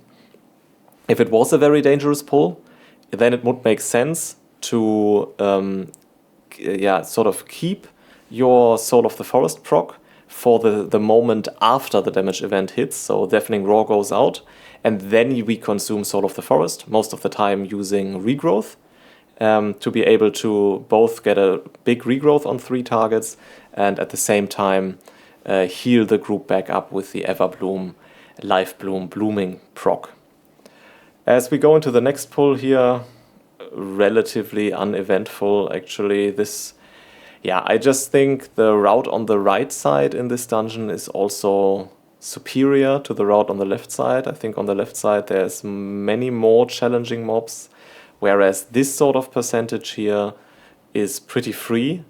The mobs in this room don't do anything really. There are a couple of shrink casters. The shrink cast here does a ton of damage, but it's also very easily interruptible. And again, you can see what I did in the beginning. I put Innervate on myself to just not lose any mana at all. And put out Rejuvenations on the group, because I know, once again, we have Necrotic Waves going off in this pull. That's essentially the only danger here, is the Necrotic Waves on the group, as well as the birds which jump at individual players. But that's just failure damage. There's very little I can do about that, except for heal it off. So we maintain high abundance stacks here, and then essentially just heal off the Necrotic Waves. And I'm making a bit of a mistake here. You can see I'm sitting on my Swiftmend here for a long time. I'm not using it at all, which is obviously a mistake. And you can also see the consequences of this mistake already, in that we are at 5 abundance stacks, and we are now much less prepared for additional incoming damage than we could have been. And in terms of consuming this Swiftmend Soul of the Forest proc, we should definitely not cast Regrowth here, but we should instead use Rejuvenation, just to get ahead of the abundance game again. Not sure if I will do it. No, I will use Regrowth, because the targets are low. You can also see it does a lot. I would have liked to see Rejuvenation here more, because both of these targets were not at risk of dying, because Rejuvenation also has an initial heal, and we would have just been better set up for the remainder of the pull. But at the same time, you can also see I do feel quite comfortable here. The damage in this pull is very predictable, and keeping 10 rejuvenations on everybody all the time is also not strictly necessary, as the Demon Hunter gets hit by the... I'm not even exactly sure what he got hit by. Probably the birds, but might also be a ground puddle from the Rain of Toads. And yeah, these kinds of things just happen, and as a healer there's not much you can do about it, or not anything really. And you just have to hope, essentially, that it doesn't happen all the time and bricks the key in that way. And going forward, more of the same. In this pull again, lots of Berserkers. I know it's a tank healing time, and yeah, essentially just make sure that the hotkey are being applied to the tank. Now you can see Life Bloom is has almost run out, and ideally you want to get into the habit of refreshing it at the very end of its runtime, as I do here, because if it is refreshed in the last 3 seconds or so of its runtime, then it will bloom and essentially give a free heal to the tank as well as 2 additional players via Verdancy. And yeah, that's something that it can make sense to just keep doing. Again, you can see we do it here. And it's also good for spell sequencing. If you have a Life Bloom that's almost run out, you reapply it first using Life Bloom and then extend its duration via Swiftment, as we do here. The Swiftment duration extension will still apply. You can see it's now at 22 seconds. And you get the additional benefit of yeah, having the Life Bloom proc going on. Yeah. Apart from that, these sorts of pulls here in the beginning are not particularly challenging. Generally, I think this is the most challenging area of the dungeon. I think Mysara Caverns is a bit interesting in the sense that it feels daunting and threatening, but it's really not so much. Especially the second area, the second part of the trash area in the dungeon is actually quite easy because there's not really any damage going on. But also this first area, most of the time, if you know what is about to happen, like in this case, okay, I know the Deafening Roar is coming, the group is prepared, lots of abundance stacks, and just heal the group up here with Swiftment into Rejuvenation, and then we can cycle back into dealing damage because there's not a lot going on here. That being said, of course, it's also a very small pull. But I think the tank pulls the Hex Guardian on top of it now. I'm not exactly sure, I don't exactly remember. Haven't watched the key back yet. Yeah, okay, there it comes. That's a bit dangerous here, because now we have an overlap, the Magma Surge is going out, as well as the Deafening Roar is coming in. Let's see how we are prepared. We have 8 stacks of abundance, so preparation is pretty good. I use Barkskin here, just because I don't want any additional damage from any of the new mobs to be a problem for us. And now we use Swiftment, and now this is a very clear regrowth cast. Perhaps even a Nature Swift... Ah yeah, okay, I already used Nature Swiftness, so it's a Nature Swiftness regrowth, and you will see this should top the group almost immediately. Yeah, not exactly sure. It didn't really, did it? I think the Demon Hunter used a potion or something, because I don't think that was me. So it goes out, Swiftment on myself. Not the correct target, actually, but yeah, you never know. I mean, I could have known, because I used Barkskin and I saw my mates not using any defensives. I could have known that I am not the best target for Swiftment, especially because it heals more on low health targets. And actually, I think its cooldown is reduced. I don't think it heals more. Anyway, we use Swiftment, Nature Swiftness. Yeah, okay. Yeah, the Demon Hunter, unfortunately, and that's something that's here the case with multiple classes and abilities. The lack of smart targeting. Yeah, you would think, because you now cast a Rejuvenation that applies to 3 targets, that it would automatically target the players who need it the most, but that doesn't seem to be the case here. The Demon Hunter did not benefit from the instant cast Rejuvenation, and therefore he also didn't get... sorry, regrowth, not rejuvenation, and therefore also didn't get topped there. Anyway, we live through it. A little bit of a dangerous pull. I don't approve as much, especially with the overlap of the... if the Mammoth had just cast its Deafening Roar, then it's not a problem at all. But because it was just about to cast the Deafening Roar as the pull was coming in, then it becomes much more dangerous. And also one of the main mistakes tanks in pugs make, in my opinion, is to pull the next pack when a very dangerous mob is still alive and is about to do his dangerous ability. For example, the Abomination in Windrunner Spire, which does the AoE circles around players, and yeah, okay, it's almost dead, and the tank runs into the next room, but he still casts it, and then people need to go through the door with the circles around them, and it's just super awkward. Same here with the Mammoth, same in Magister's Terrace with the Arcane Sentries, where especially in front, the one in front of the first boss, where tanks will just think, okay, it has 15% HP, it's no longer dangerous, run on top of the Pyromancers and the Worms in the next pack, and then the Sentry cast goes off in the rear. And yeah, I've lost more than one key to exactly this problem. But yeah, I think that's just something that a puck player has to deal with, and obviously at the higher levels of play, these kinds of things will happen less and less frequently. As we go around here, I think it's a good route the tank has chosen. It's a safe route anyway. Very easy pulls we have been doing here throughout, except for this little bit of an awkward overlap. And now we move here into the first boss. This boss I like to treat on my Druid as sort of a two-phase fight. In the first phase is the tank healing phase, in my opinion, where the spear goes out on the tank. You can see our Evoker dispelled the bleed debuff immediately, so it's not that much of a tank healing phase here. And then as soon as the infected pinions go out, it becomes more of a group healing phase, especially when the Quillstorm then also comes out. So what I generally like to do is move Lifebloom, okay, now I did it, move Lifebloom off of the tank in this phase and onto myself or one of the DPS players. Arguably it would even be better to have it on one of the DPS players, because I find that keeping oneself safe is easier than keeping others safe, because you have more control over your movement and so on.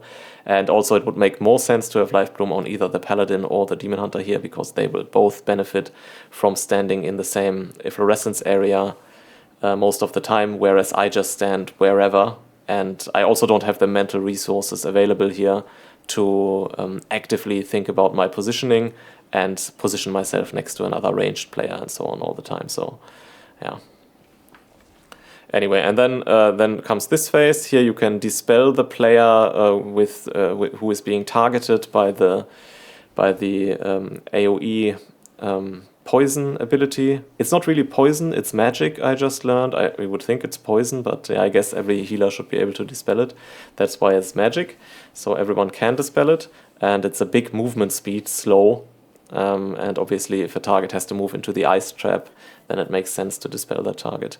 Once again, we use Lifebloom on the tank here, and now we should more strongly move it onto someone else. I would have liked to see it on the Demon Hunter here, but yeah, not perfect play by any means, but we are doing a good job of keeping abundance stacks high, and so far there's very little concern with this fight. Now we don't have a dispel for the bleed on the tank, which is why he will require some more healing, but it's about to run out, and then the group healing phase more strongly comes into play. Yeah, you can also see, I guess I'm holding my Swiftmend here for the AoE poison volley, I think. Yeah, now I use it. I held it there for a long time. Probably not the best play. But yeah, you can see overall it's very safe if you just keep ahead of the game with the rejuvenations. You can see we are constantly at 9 or 10 abundance stacks. You can build these by simply using Swiftman more or less on cooldown and using it for applying rejuvenations, as we have just done here. And then you can even find some time to deal damage to the boss. Although I would say, in terms of bosses, it is one of the more challenging fights, simply because so much can go wrong. And the poison volley also deals a lot of damage as it goes out again. That was a little bit ill-prepared here, not having a Swiftmend available for it. Also having used Convoke beforehand. I'm not exactly sure when I used it. I think I used it offensively at some point, or just used it in terms of efficiency. I think I also used only one Convoke in this fight, although I probably could have used 3. So yeah, that's always a bit of a trade-off. We finished the fight at about 35% mana or so. Absolutely safe, But if we had used 3 Convokes instead of 1, that would probably be closer to 50%, which can become an issue if the fights go on for even longer. Now here we have a bit of a problem. We don't have any D-spells for these shields. Yeah, the Grim Skirmishers, when the shield runs out, they do a big AoE damage. So especially if there are no players sequentially dispelling them, they will go off all at the same time, often, because they are being damaged down at the same time, and this can get very dangerous at the higher key levels. In this pool, there's only one of them here, with the shield still active, which is why it's not very dangerous. Also, the Spirit Rend casts, I usually don't even bother dispelling them unless they stack up, because they are just so underwhelming. They were pretty strong in the beginning of the season, but then they got nerfed. And yeah, essentially again, we just keep applying healing over time effects, keep your rejuvenations high all the time. And you can also see we can do that. We almost always have full rejuvenations. We don't run what's it called, Master Shapeshifter for the mana regeneration in cat form. I run the other talent instead, where my healing over time effects tick faster. And still, we don't really have any mana problems. But also, to be fair, I am very diligent on sitting down to drink all the time if I have the ability to do so. And it also helps being a Night Elf. You can just Night Elf stealth, and if you probably should make a macro. I don't have a macro, but if you press Night Elf stealth and then immediately hammer the drinking ability, press it all very fast after that, then usually you are able to sit down and drink mid-combat, and this can be very useful at the end of a pull to be able to go into the next pull with full mana, where there's nothing happening at the end of the pull anyway. In terms of dealing damage, I like to keep my Heart of the Wild on cooldown, and then also whenever I find the time. You can see right here I'm not dealing any damage. As I say that, I start dealing damage. But I should prepare for the shields to blow, because those will go off at the same time. But we are prepared. 10 rejuvenations. We don't have Swiftment. That's a little bit of a under preparation, I guess. But yeah, and now I remember this, and nobody damages these. And I'm like, are you gonna kill the shields or not? Because you can see our preparation is waning, and now we are only at 8 stacks. We do cast. It's just a bit of a mess. I was very prepared. Now I'm less prepared. Casting Wild Growth should go immediately into Swiftment, I guess. No, okay, yeah. Convoke is the better option. We actually I think the Demon Hunter could dispel the shields. Anyway, these sorts of simultaneous explosions are very dangerous, and their danger was amplified here even more strongly because the mobs were damaged very strongly in the beginning, and then the DPS just stopped as the next pack was pulled, and then they didn't explode while I was prepared, and did explode when the preparation was lacking. Yeah, but generally speaking, these trash areas are very simple because there's not really much going on outside of these shields. Yeah, the soul storms need to be dodged, but even if they are not, they don't one-shot players, so it's not very dangerous. And the Frost Nova does a lot of damage, I guess, but it's also not a one-shot by any means. So yeah. Let's make sure to insta-dispel the Frost Nova. The Paladin already put Freedom on himself, so that's not much of a problem. And other than that, just keep your HOTS on the tank and focus on dealing damage. And then in these kinds of situations where some AoE damage comes out, you can just cast a Wild Growth and then go back into cat form most of the time. We're going to skip ahead here a little bit, because I don't think this part of the dungeon is particularly eventful. The pack down here is usually a little bit more challenging, but also not by much, as we have the shields explode here in the beginning immediately. Always a good point to be using Convoke in these kinds of situations, because you saw we didn't have any healing over time effects on the group. And that's essentially the use case for Convoke. If you don't have any healing over time effects on the group, use Convoke. If players drop low, it's essentially a recovery tool for ill-prepared group damage situations most of the time. And it's also a damage dealing tool if you know that you are safe and that the next pull will also be safe, for example, then you can also use it for damage dealing quite frequently by just using it in cat form. Now the next boss is a little bit more tricky. Also, like the first boss, it's essentially a two-phase fight in the same way. It has a tank healing phase and it has a group healing phase. I mean, the group healing phase is essentially the whole fight because he just pulls his passive damage for the entire duration of the fight. But especially as a druid, if you do a good job at maintaining your healing over time effects, it's really not that much of a big deal. Yeah, you can see the tank has the Drain Soul on him, but he doesn't take much damage with our healing over time effects on him. Anyway, we go into Swiftment and we cast Regrowth after that. I'm not happy with it at all. Not the correct sequencing.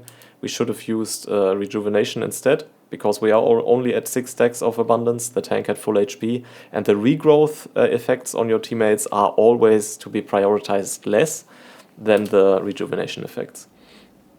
So we essentially need to go into the building of rejuvenations manually here. And we still get to 9 stacks of abundance, but it was just less mana efficient for sure. In this phase, I like to again move Life Bloom to a player that is not the tank, simply because the tank will lead much less healing here than the other players. And we should aim for higher rejuvenation uptime as well, so we can cast more empowered regrowth. It also makes sense to follow the tank and follow the boss. That makes dodging the unmake much easier here. And yeah, we have 2 explosions at the same time. That's a bit of an unfortunate surprise. And again, I go into Convoke. The group's AoE healing state in terms of healing over time effects was prepared very well for 1 explosion, not so well prepared for 2. And I think better safe than sorry. Although after all the ghosts have exploded, it's also arguable that there's no additional damage coming in, so you also don't need to panic Convoke here at all. But then again, from an efficiency perspective, it's fine to just use Convoke too. Again, we move toward the boss for the unmake, and we use our Swiftment. Here, that's probably a regrowth cast. Yeah, we are at 8 stacks of abundance, so we should use it for regrowth, and we do. And you can see it heals 3 players. And now the life bloom will also start ticking from our Everbloom Apex talent, which will heal myself and 2 additional targets in succession. So you should see the group tick up quite a bit more now that the regrowth has finished. And you can see the group is essentially topped off here. So that's the power of the Everbloom Apex talent. That after you consume Soul of the Forest, there's just a ton more healing still to come. As we move into Necrotic Convergence, let's briefly check the state of our group. I put Life Bloom on myself again, because again the tank won't need it. We cast Wild Growth, so that's a good thing. And now we should, not really a friend of the regrowth. We should immediately go into the first Swiftment. Although no, maybe not. Maybe not, maybe it's actually correct. So the reason to go into Swiftment would be, let's get our abundance stacks up. Yeah, Swiftment into Rejuvenation, abundance at 10, we are set. However, Swiftment into Rejuvenation also means Everbloom healing goes to waste, because we are all at 100% HP, and this would just be overhealing. So yeah, I'm not that big of an enemy anymore of having used the... Not having used it, now I use it. And yeah, we are still pretty healthy, but maybe a little bit less so. 7 stacks of abundance. It would also be a good idea to use a rejuvenation now. And I do. putting us at 9 stacks. And you will also be able to see the healing from Everbloom coming into effect should heal the Evoker and the Paladin up quite well. And yeah, other than that, in these kinds of AoE healing situations, just make sure to use Wild Growth on cooldown. It's very powerful, good healing, but it also applies an additional stack of Mastery to each one of your party members, and that's like, yeah, I don't know what it is. It just says it declines with additional healing over time effects on your teammates, but it's probably like 10% more healing or so. The first one is 25 for my character, or 30 or something, because I have a lot of Mastery. Again, we go into the Rest Phantoms phase. Here, dodging the Unmake. Not the best, although we had 2 explosions again, right? Yeah, then in that case it's fine. We let our Life Bloom run out, should go out on the tank now, yeah, and it does. And yeah, you can see at a level 15, this is very, very comfortably healable as a Druid. The boss does a lot of damage, but it's very controlled damage, and if you just do a good job of never letting Life Bloom run out and keeping your abundance stacks high, and then ideally having your Swiftment available in situations where big damage is coming in to benefit from Everbloom, then you will be all set.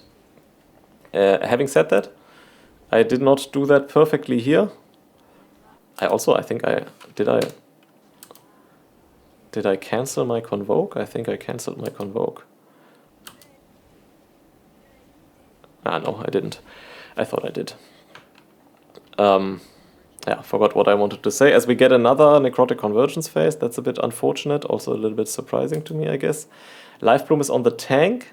Not the best situation, but I also didn't think about this properly. Am I going to switch it? There's advantages and disadvantages to switching it, because it will need time to stack up back to 3, which also reduces the effectiveness of the blooming.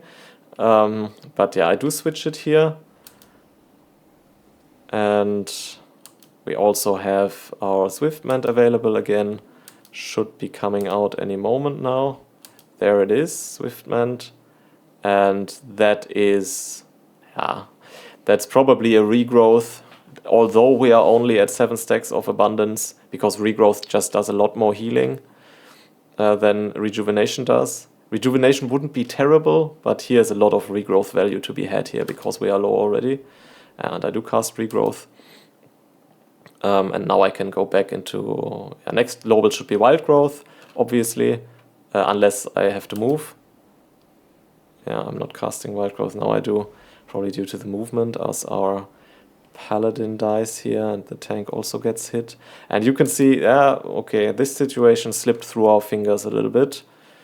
Probably due to the movement and so on, and we are at 2 abundance stacks. And yeah, we still have Tranquility. I think I just pressed it. Never mind, we don't have Tranquility anymore. Is that also the reason why our situation is so bad? That's the danger with Tranquility, yeah. Let's see. We are already at 2 abundance stacks when Tranquility starts. The problem with Tranquility is that you are not applying any healing over time effects while you are channeling. And you come out of it and you are very dry, essentially, and yeah, you sort of have to rebuild the healing over time effect. So Tranquility is a bit of a double-edged blade. So yeah, definitely this situation slipped through our fingers a little bit. Obviously the Paladin's death was not our fault, because he got hit by the thing, and that then if you do, you just die. That's just how that works, unless you're the tank. Yeah, but we should have been more careful there, maintaining our rejuvenation uptime, because if this phase had gone on longer, it still would have been healable. But at this key level, yes, but at a higher key level, these kinds of mistakes can cost you quite dearly, as these ones will, I think. It's also a bit of a problem. I like to drink after the boss, and then you go into this pool and you're a little bit dry, and you can see here's a ton of these shield boys. And yeah, and you can also see a bit of a problem here. I mean, this was a very clear bark skin. Also a very clear iron bark. But Also, this was just very poorly played by the entire party. Having all of these shields go off at the same time. That's just quite unnecessary. Yeah, we still have time to finish the key and time it, but these kinds of mistakes, I always wonder. I think this happens a lot, that at the end of the key, when everything has gone well, then you see the mistake. Well, maybe you notice them more then. Again, another mistake here. Nobody interrupts the Glooming Bat's piercing screeches. Arguably, I could also have used my decapitating roar, I think, to interrupt it, but I was here zoned in on the Evoker because he has 2 stacks of the debuff. And the 2 screeches cast on me, and I am killed. And so this, up to this point, successful key begins spiraling out of control. And this can be frustrating as a healer, of course, because you think you feel like you have limited agency. Although, to be fair, agency often isn't as limited as one would think. Again, almost 2 piercing screeches went through. Again, I did not use my in-cap roar. So, yeah, also definitely some mistakes on my part here for helping out with this. Now, okay, let's see how we prepare for these shields exploding. I don't think the party is any more careful than it was before, but they are slightly staggered at least. And preparation isn't that great either. Ideally, you want to go into it with a Swiftment ready or with just having used it, so that you can immediately trigger Everbloom. It's also not good to have the Life Bloom on the tank. This is where my play deteriorates a little bit. I mean, I can Convoke now.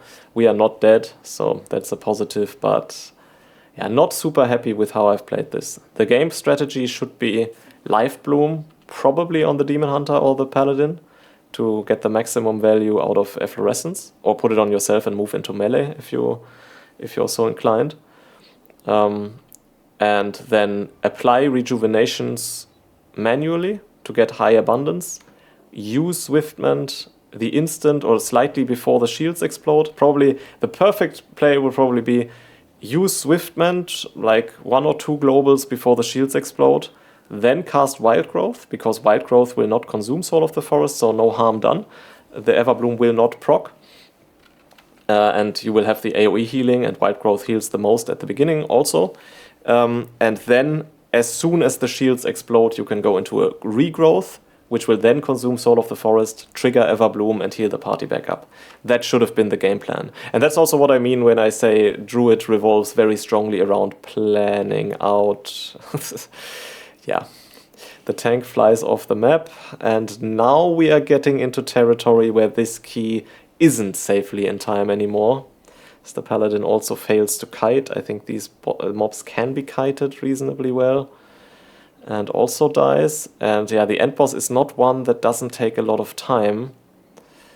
Yeah, generally speaking, I think it's a good idea if you fight these sorts of bound defenders at the edge.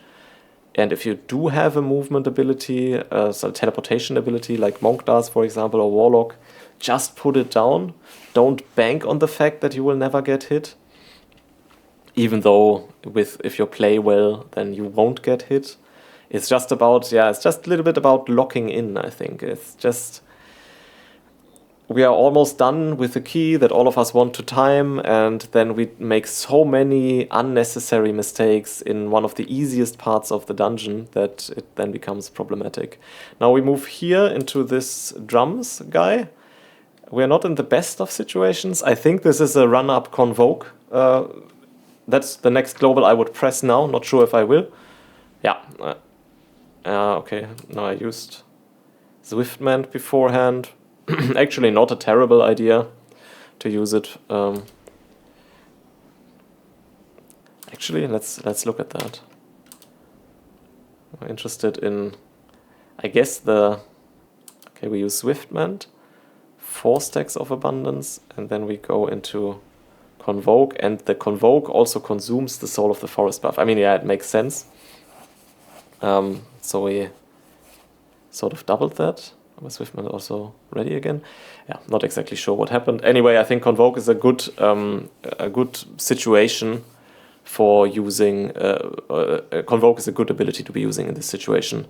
Just blow Convoke on this. I mean, this boss also is a bit challenging, but you will have Convoke available again relatively soon, and it's good to use it on the drums guy, I think. Now this boss, also like the boss beforehand, is just dealing ticking damage all the time, so nobody's doing anything wrong or nothing is per se happening when these damage ticks come in. Next one should be coming in a moment here. Yeah, there it is. That's just what he does all the time. It's just sort of passive damage going on. And also, like the other bosses, it's a bit of a theme here. He also has sort of two phases. Tank healing phase, Spirit Breaker. Here I like to have my Life Bloom on the tank. Although most tanks nowadays, yeah, they do pretty well with this, and our tank also doesn't struggle much. And now comes the group healing phase, where he does his totems and the continued AoE damage. And here I like to put the Life Bloom on a DPS player or myself. Having said that, I don't do that, but usually I do that, and I think it's also the superior choice, because the tank doesn't need this sort of healing here so much. It's also good, good moment to Convoke always when you're being pulled in by the totems, because casting will be a little bit more difficult. But generally, also with this boss, if you just take care of having your abundance stacks high, having many healing over time effects on your teammates, and casting Wild Growth on cooldown to also do some additional AoE healing, then you are pretty safe as a druid. You don't really need to very actively play around the Everbloom healing. Obviously you will in some sense, because you use Swiftman on cooldown and it will just heal. There's AoE damage going out all the time anyway. But for the most part, you don't need so much active decision making around it. You will be able to heal this encounter simply by doing a good job of maintaining your healing over time effects on your teammates. And you can see this is gonna get close, yeah. Not least of all because we don't have 100% trash percentage yet. So time to stay focused and hope that the key can be timed. Again, I don't switch my Life Bloom to a DPS player or myself. Arguably, Life Bloom is better placed on a DPS player for the entire duration of the fight, as our Evoker gets hit by the jump. That's what I mean by locking in and being focused at the very end of a key. This is really not the time to take this kind of failure damage. But yeah. But also, yeah, different people perform in different ways under pressure. It's also not that big of a deal at the end of the day. And it's also not super likely that we would have timed the key had this not happened. But still, yeah, it's a little bit unfortunate. As the boss goes down, and yeah, essentially the healing commentary part is mostly over. As we pull this back, yeah, well, actually we still have some shield explosions going on here. Preparing for it, fully prepared group. Only thing that I don't like is the Life Bloom on the tank. That should be on a DPS player to benefit most strongly from the Everbloom healing. And again, the shields now explode, yeah, not when I expect them to, and our preparation has run out a little bit. No Life Bloom up at this point. Probably Convoke here. How did I? Yeah. In any regard, we do time the key. We do not time the key. Sorry. Because yeah, it was very easily in time, but this last bridge was just atrocious. Okay, hello everyone, and welcome to this part of the video in which we are going to be looking at my Preservation Evoker. You can see on the left-hand side on my item level. Level 15 dungeon is not necessarily the position my Evoker wants himself to find in, because I only have this 270 item level, but yeah, I don't have that much time to play the game, really. I mean, I do play quite a bit, but next to my full-time job and the video productions here, and then playing 6 classes and 7 specializations, yeah, the gearing on my healers really is limited. I don't think I have a single healer above like 282 or something. But I definitely want to sort of find the time to play a little bit more in the future. I also don't have any of the empowered weapons or trinkets yet. Anyway, despite the low item level, I think Evoker is in a tremendous position power-wise. So I don't feel sort of underprepared for being able to deal with this dungeon as an Evoker, because the changes that have been made to Evoker are extremely substantial in terms of amplifying their power. So what they did is they introduced a new talent that you can take for instead of Temporal Anomaly, named Temporal Barrier, and it makes your Temporal Anomaly automatically apply a reduced potency version of Echo to all teammates within 40 yards. Sort of eliminating the positional requirements and positional awareness requirements that Temporal Anomaly usually needs, and making the class substantially easier to play. But this talent is not usually run, because now instead of picking Temporal Barrier, you can use Nosdomus Teachings, which makes it so that each time you cast Temporal Anomaly, the cooldown of your empowered spells will be reduced by 5 seconds, which is absolutely insanely powerful. It really cannot be overstated how powerful this talent is, and it makes it so that you can essentially cast Dream Breath and Fire Breath all the time. And here, okay, well, maybe you can see it in action here, Dream Breath, Fire Breath, and into Temporal Anomaly, and you can see, okay, we used both of them just now. We have Dream Breath on the group, Fire Breath, and now we go into Temporal Anomaly, and both of those cooldowns will be reduced by 5 seconds. And we have just used Dream Breath, and we're pretty much ready to use it again. So you will never run out of Dream Breath on your teammates as an Evoker, and this is just very, very strong. And generally, you want to, therefore, you want to use Dream Breath.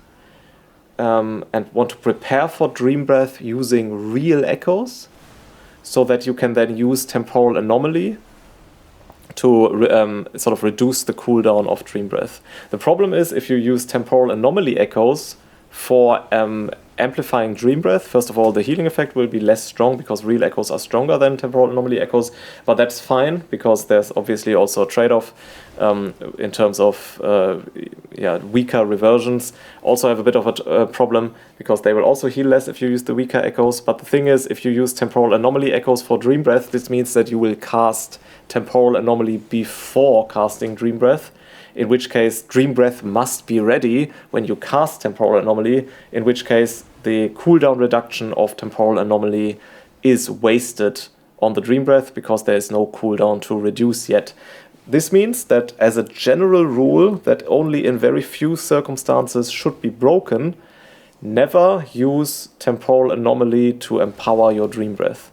Dream Breath is always empowered using real echoes. Temporal Anomaly echoes are for applying reversion to your party. And simply using this as a sort of general decision guideline already does a lot for amplifying the efficiency with which your Evoker is being played. Then, as an additional add-on in terms of amplifying the gameplay of your Evoker, you need to play around your Twin Echoes talent. And Twin Echoes makes it so that each time you cast Emerald Blossom, you will gain 1 stack of it. And when you have a stack of Twin Echoes, you have it here. It's just 1. I used 1 of them now. When you have a stack, your next echo that is being cast will apply to two targets instead of 1. So next to the target you target, an additional target will also get targeted. And you can see, okay, I cast an echo on the tank. Another one applies on me. I still have 1 stack, so I can cast another one. Yeah, we do that. So now we have 4 echoes on the teammates. We also we are about to have another one available if we want it. This time without the Twin Echoes. Yeah, I mean, there's nothing going on here, so I just spam Chrono Flames. And yeah, now I use it for reversion. I would have liked to have seen a Dream Breath here. So this was the ideal Dream Breath setup, right? Obviously there was no damage on the group, so this is probably why I chose reversion here. But yeah, you want to consume your twin echoes to prepare for Dream Breath. So you gather two stacks of twin echoes, then apply the echoes to the group, then cast Dream Breath, and then cycle into Temporal Anomaly to reduce the cooldown of the Dream Breath. That's sort of the sequencing. And here again, okay, we have used both our empowered spells. The echoes here are real echoes. That's why Dream Breath is on these players twice. And now we can reduce the cooldown with Temporal Anomaly, and then we consume these echoes for Reversion / Merithra's Blessing. And yeah, that's essentially what you want to do. You also want to make sure that Reversion is on your teammates all of the time, because of, forget the name of the talent, it amplifies every target who has Reversion on them will take more healing from you. That's basically the reason. I don't quite remember the name of the talent right now. And we do the same again. We use Fire Breath, we use Dream Breath, and after that we use Temporal Anomaly to get the cooldown reduced immediately. And then there's no additional damage going on here. Use Disintegrate as often as possible in these phases to regenerate mana via Energy Loop. And yeah, in terms of stasis usage, because the stasis just went off there unused, my stasis, I'm not playing Evoker so much right now, my stasis reactivation is currently quite poor, because it also requires some planning. Okay, anyway, let's talk about this first. So here also we have real echoes on our teammates, and now we move to the side for the Splattering Spew. And now the cast goes off, and we should time our Dream Breath, hitting as many of our teammates as possible, so that it goes off right after the cast hits, so that we don't have necessarily any long cast time available, because we don't want to take 2 ticks of the ground effect, 1 tick of the ground effect, but we also don't want the Dream Breath to go off before the damage hits, because then the initial heal of the Dream Breath is wasted. Let's see what we do. Yeah, and you can see Dream Breath on the party, echoed party, everybody is at full health immediately. And you also have these strong healing over time effects on your party. Now we move to the Warlock to be able to hit everybody with Temporal Anomaly, shoot it into the group. Now apply Reversion, using this to sort of get Reversions rolling on everybody again, and reduce the cooldown on our Dream Breath and on our Fire Breath again. And yeah, that's essentially what we want to do. Now we should build up the Twin Echoes again. Okay, we use Dream Breath here. Using it on cooldown here, I guess it's acceptable. So now this is not as well set up as the previous ones have been. But okay, here we put out a setup using Verdant Embrace, which is also a strong heal for this. But yeah, a bit of a mismanagement in terms of the healing over time effects on our teammates. We also don't have Reversion on everybody. We haven't used Temporal Anomaly in quite a while, so that hasn't been perfectly played. But here again, okay, we have 4 real echoes on our teammates using Twin Echoes for the Debilitating Shriek, which is about to come out. Use Dream Breath now, cycle into Temporal Anomaly, and then use that to reapply Reversion or Merithra's Blessing. And yeah, that puts us in a good position to be able to heal through this, because we have strong healing over time effects on our teammates, and we can heal basically using those effects as well as Verdant Embrace. Note on Verdant Embrace usage, it's okay to just use it like on the tank or on any player who is taking damage, but ideally you want to use it in an echoed state as well, because the more targets you hit, up to 3, will amplify your haste for, I think it's like 10 seconds or something.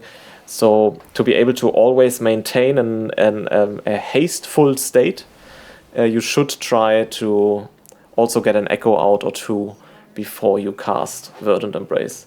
But to be honest, that's not that important. So it's okay to use the ability on cooldown. Because of your forset, casting Verdant Embrace will always give you a stack of Emerald Blossoms, as I... sort of. That's poor. What the hell happened here? Poor preparation, in my opinion. Okay, so this one spawns back there. Okay, yeah. I think I want to use my rescue to get him, but then I decide against it, and that's why I'm running here. It's just problematic play. This this should be a rewind. Okay, well, she was hooked. Probably I judged, okay, she was hooked, the damage is over, but that would have been a good rewind press as well, although ultimately it wasn't necessary. As I get hit by a Shadow Bolt here. By the way, this is the... Okay, well, good that we have rewind available for this one. This, by the way, is the dangerous mechanic of this fight, is that when the splattering spew damage goes out and the Banshee is casting a Shadow Bolt and it hits a player, this player will die. So interrupts should be timed. If you are going to interrupt the Shadow Bolts, it must be interrupted at this point. Because otherwise Shadow Bolt is not very dangerous, but at exactly this point it becomes very dangerous. So yeah, again we are here in a bit of a dangerous situation. But the Banshee, the Abomination does not die before the Banshee is hooked back, so we are ultimately fine. Yeah, we also played this boss first, which is not the usual route to go, so we played it without Bloodlust, and now we cycle into the other wing with the Ember Dawn boss. Most groups play Ember Dawn first and without Bloodlust, and then have Bloodlust available for this Derelict Duo boss fight. I don't really agree. I like to play Ember Dawn first, because I think it's the more challenging fight to play. Also, especially perhaps for Evokers, due to the limited range. Although, to be fair, it's not that bad in terms of range, really. So, yeah. But I think the Derelict Duo just isn't that difficult for a healer. Little bit of failure potential there, of course, with the Shadow Bolt, and also if the hook fails, so I can see why you want to get through it quickly with Lust. And also because of the space denial in the room. But I think in terms of pure danger, Ember Dawn is much more dangerous, also because of the one-shot potential on individual players. If they get hit by the tornadoes, that happens once during the fight. You have Battle Res, that happens twice. I guess you have Battle Res as well, perhaps. It happens 3 times, and the key might be bricked. So, yeah, I think in terms of risk reduction, it's good to have Bloodlust available for Ember Dawn, as we are about to have here. Okay, now cycling back into my point that I wanted to make before the boss fight, but then completely forgot about: stasis usage.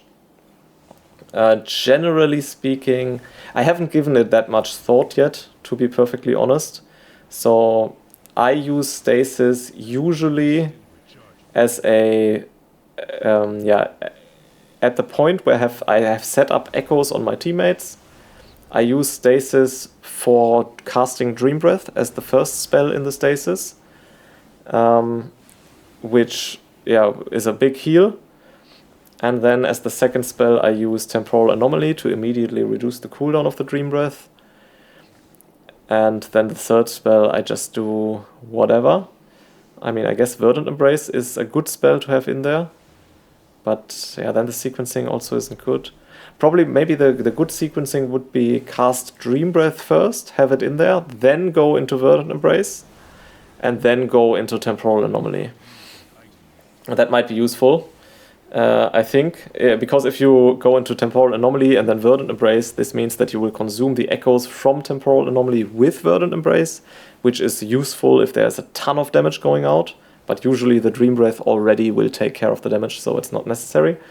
But by interjecting the Verdant Embrace between them, you will have the echoes of Temporal Anomaly available after casting the stasis, and also you will have the Verdant Embrace in there. And you want Verdant Embrace in there because of your foresight, essentially, because it gives you a stack of your Emerald Blossoms, which then, by the way, you can jump over the ice trap. I sort of just tried this here and it works. Stack of the Emerald Blossom, which then gives you a stack of Twin Echoes, which can be used, and it's quite potent. As I move into the shrubbery here again, it's not the first time this happened to me, actually, and then head aggro, because the shrubbery will spawn these little mobs. Yeah, so be very careful in this room that you don't step into the bushes at the side, because you might die as a result of that. As we finish this cat here before moving to the next section of the dungeon, which is the Bloated Lasher. As an Evoker, really not a particularly dangerous mob, I would say. I mean, you can see we are doing all of this with a 270 item level, and from a healing perspective, there is really no need for any more healing here at all. And we are very well set up. We have echo on everyone in the group, and those are real echoes, so very powerful echoes. And we have Dream Breath available. And everybody gets the debuff. We should wait a second until some damage has been taken. So yeah, we cast another Chrono Flame because that looks still fine. And now we go into Dream Breath to heal up. We might have even waited for another tick. We could have. And now we cast Temporal Anomaly, immediately reducing the cooldown of Dream Breath to 9 seconds. So it's almost back ready again. And yeah, this was also our stasis, right? So what exactly do we have in our stasis? I don't have an add-on for that right now. But we definitely have the Dream Breath and the Temporal Anomaly. I think putting the Verdant Embrace into the stasis is something that I'm just thinking about now. I think it's useful, but it's not something that sort of in my muscle memory I'm really doing. Regardless, we have the same setup for the next AoE damage event. Here, echoes on all the teammates.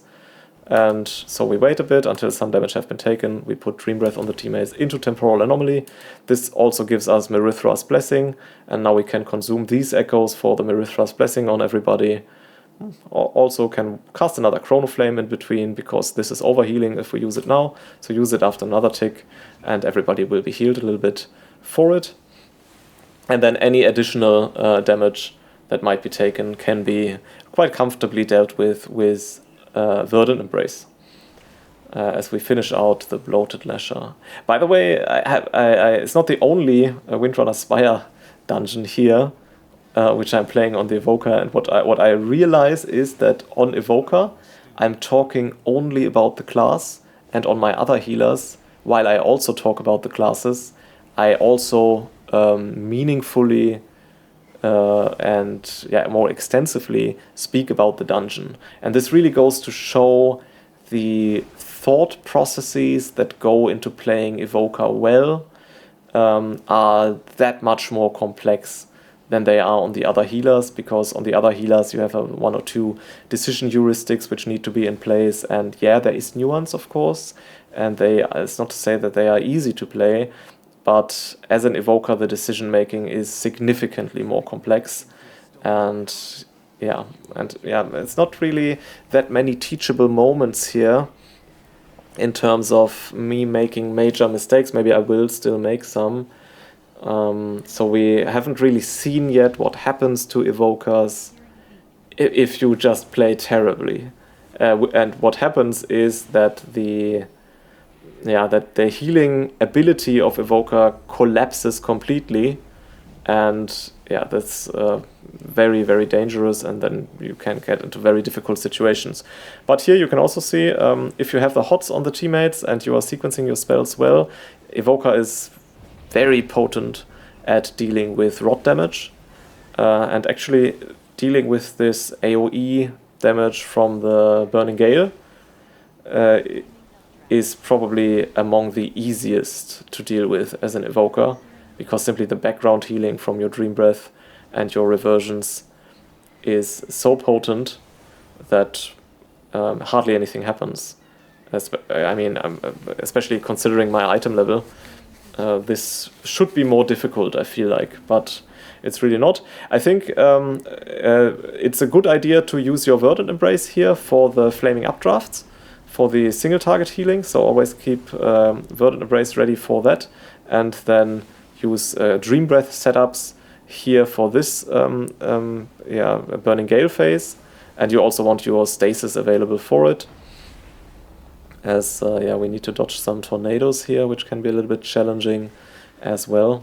And you can see the boss after 2 Burning Gales is already pretty low, which I think goes to show the advantages gained from holding Bloodlust for this one. As the DK moves out of range again, not necessarily his fault, we are sort of splitting the tornadoes to each side of the room. It's not usually how you want to play it, but that's a bit difficult as an Evoker, of course, that you cannot reach the player in terms of range who is standing at the other side of the room. But here you can see, okay, we always try to have Verdant Embrace available for the Flaming Updraft. Now we go into Zephyr for the Burning Gale phase to sort of reduce the incoming damage as well. Beyond that, we are a little bit dry. We should use Obsidian Scales, I think. That would be good. Okay, so we put real echoes on our teammates here. We don't have Dream Breath. We do have Temporal Anomaly to reduce the cooldown of Dream Breath. So these real echoes, they need to be consumed with Verdant Embrace. That's the next thing we need to do. We need to wait for it as well. So dangerous situation here a little bit. Because we can't really do anything now, right? We need to wait for the global for the Verdant Embrace to finish up. So a little bit of delay here between the globals. Now we can use it. We use Merithra's Blessing. I would have preferred Verdant Embrace here, I think. And then Verdant Embrace into Temporal Anomaly into Merithra's Blessing would have been the correct play. I mean, we manage, but it does cost a rewind in the end. Not primarily because of the sequencing mistake we have made, but because the Warlock got hit. So we used rewind immediately to sort of save the Warlock from dying there. And yeah, that's also good learning on rewind, that it's a very potent ability also to save individual players from dying. It's not just an AoE healing ability, because yeah, the healing is just that strong. If anybody drops really low, you can just press rewind and they will tick back up. Obviously keeping in mind that the cooldown on rewind is extremely long, and the ability really should be used as a panic button and not as a rotational ability. As this part of the dungeon, yeah, trivial. One thing you want to take care of here is to have targeted spells add-on here on the left side, so you can see, okay, when is the what's it called, the Screech going out to interrupting Screech going out to silence you, and also to deal the group damage. It's coming out. We are prepared with echoes. As soon as the damage hits, we will go into Dream Breath. Presumably, Merithra's Blessing would be acceptable. And then heal it back up. We use Merithra's Blessing here into an unechoed Dream Breath. Yeah, it's the wrong sequencing. It really is. We should have used Dream Breath into Temporal Anomaly, into Merithra's Blessing. Much stronger, not just in terms of immediate healing, but especially in terms of setting the group up with a higher number of healing over time effects on them for the rest of for the next period of time anyway. As we move into the next part of the dungeon, which is more challenging than this pack up there, to be sure. The main challenge here comes from the Phantasmal Mystic, which we haven't pulled yet. Note as an Evoker here that you can dispel bleeds with Cauterizing Flame, so you can dispel both the Axe Throw as well as also the Healing Absorb that the Wargs put on the tank. So yeah, it's not always worth the global, because the abilities really don't do that much damage, and you can just heal through them, but just note that those are bleeds and they can be dispelled if you should feel so inclined. Yeah, when pulled like this is very easy. The Phantasmal Mystic here is the main challenge, and the challenge he poses stems from the Flame Nova. And okay, we set up our Dream Breath with real echoes here from our twin echoes, and Flame Nova is about to go out. Group is not topped, meaning we should finish the Dream Breath now before the Flame Nova goes out, just to make sure that nobody gets one shot. And we do. Usually you want the group topped and then you want to use the Dream Breath after the fact, but we can't do that.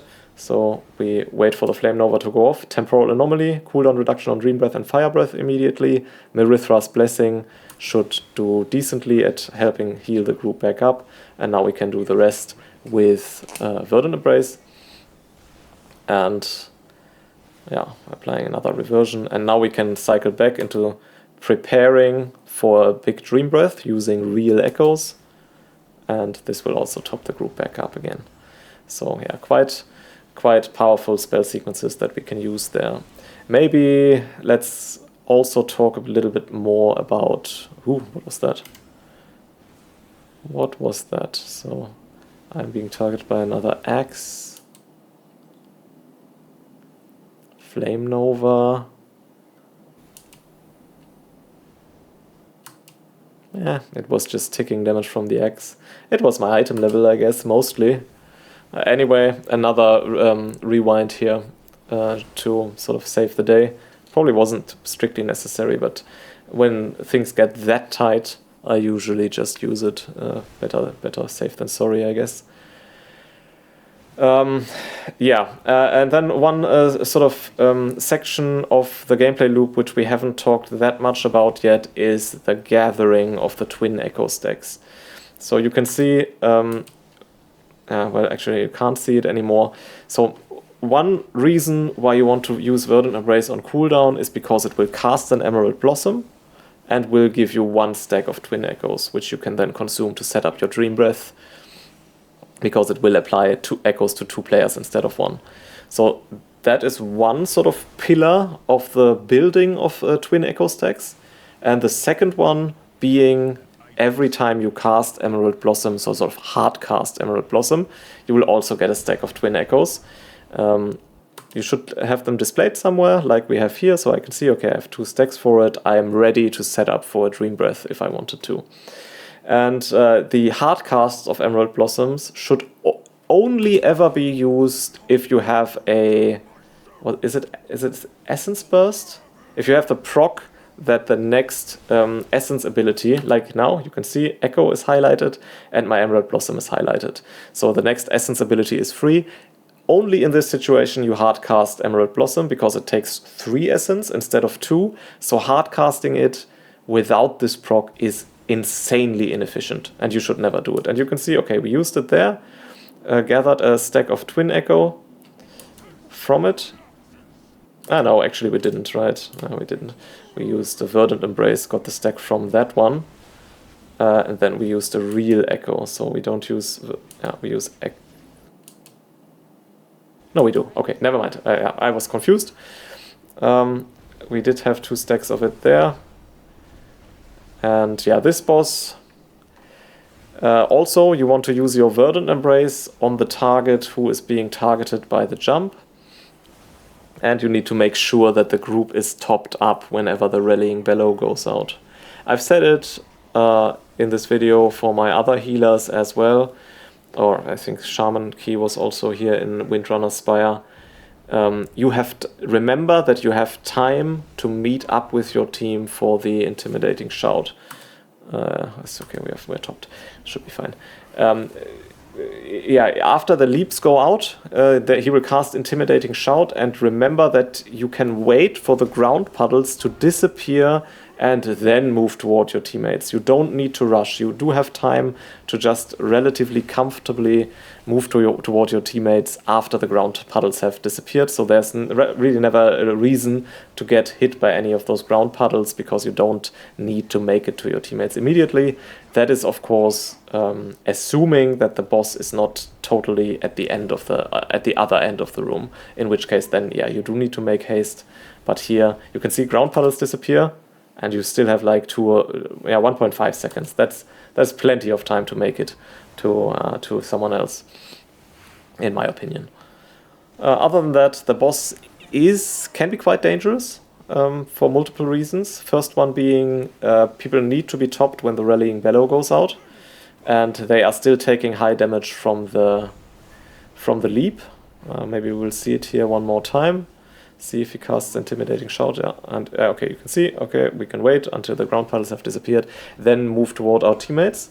And yeah, so here we need to make sure that Rallying Bellow, that the group is topped, worked quite well here.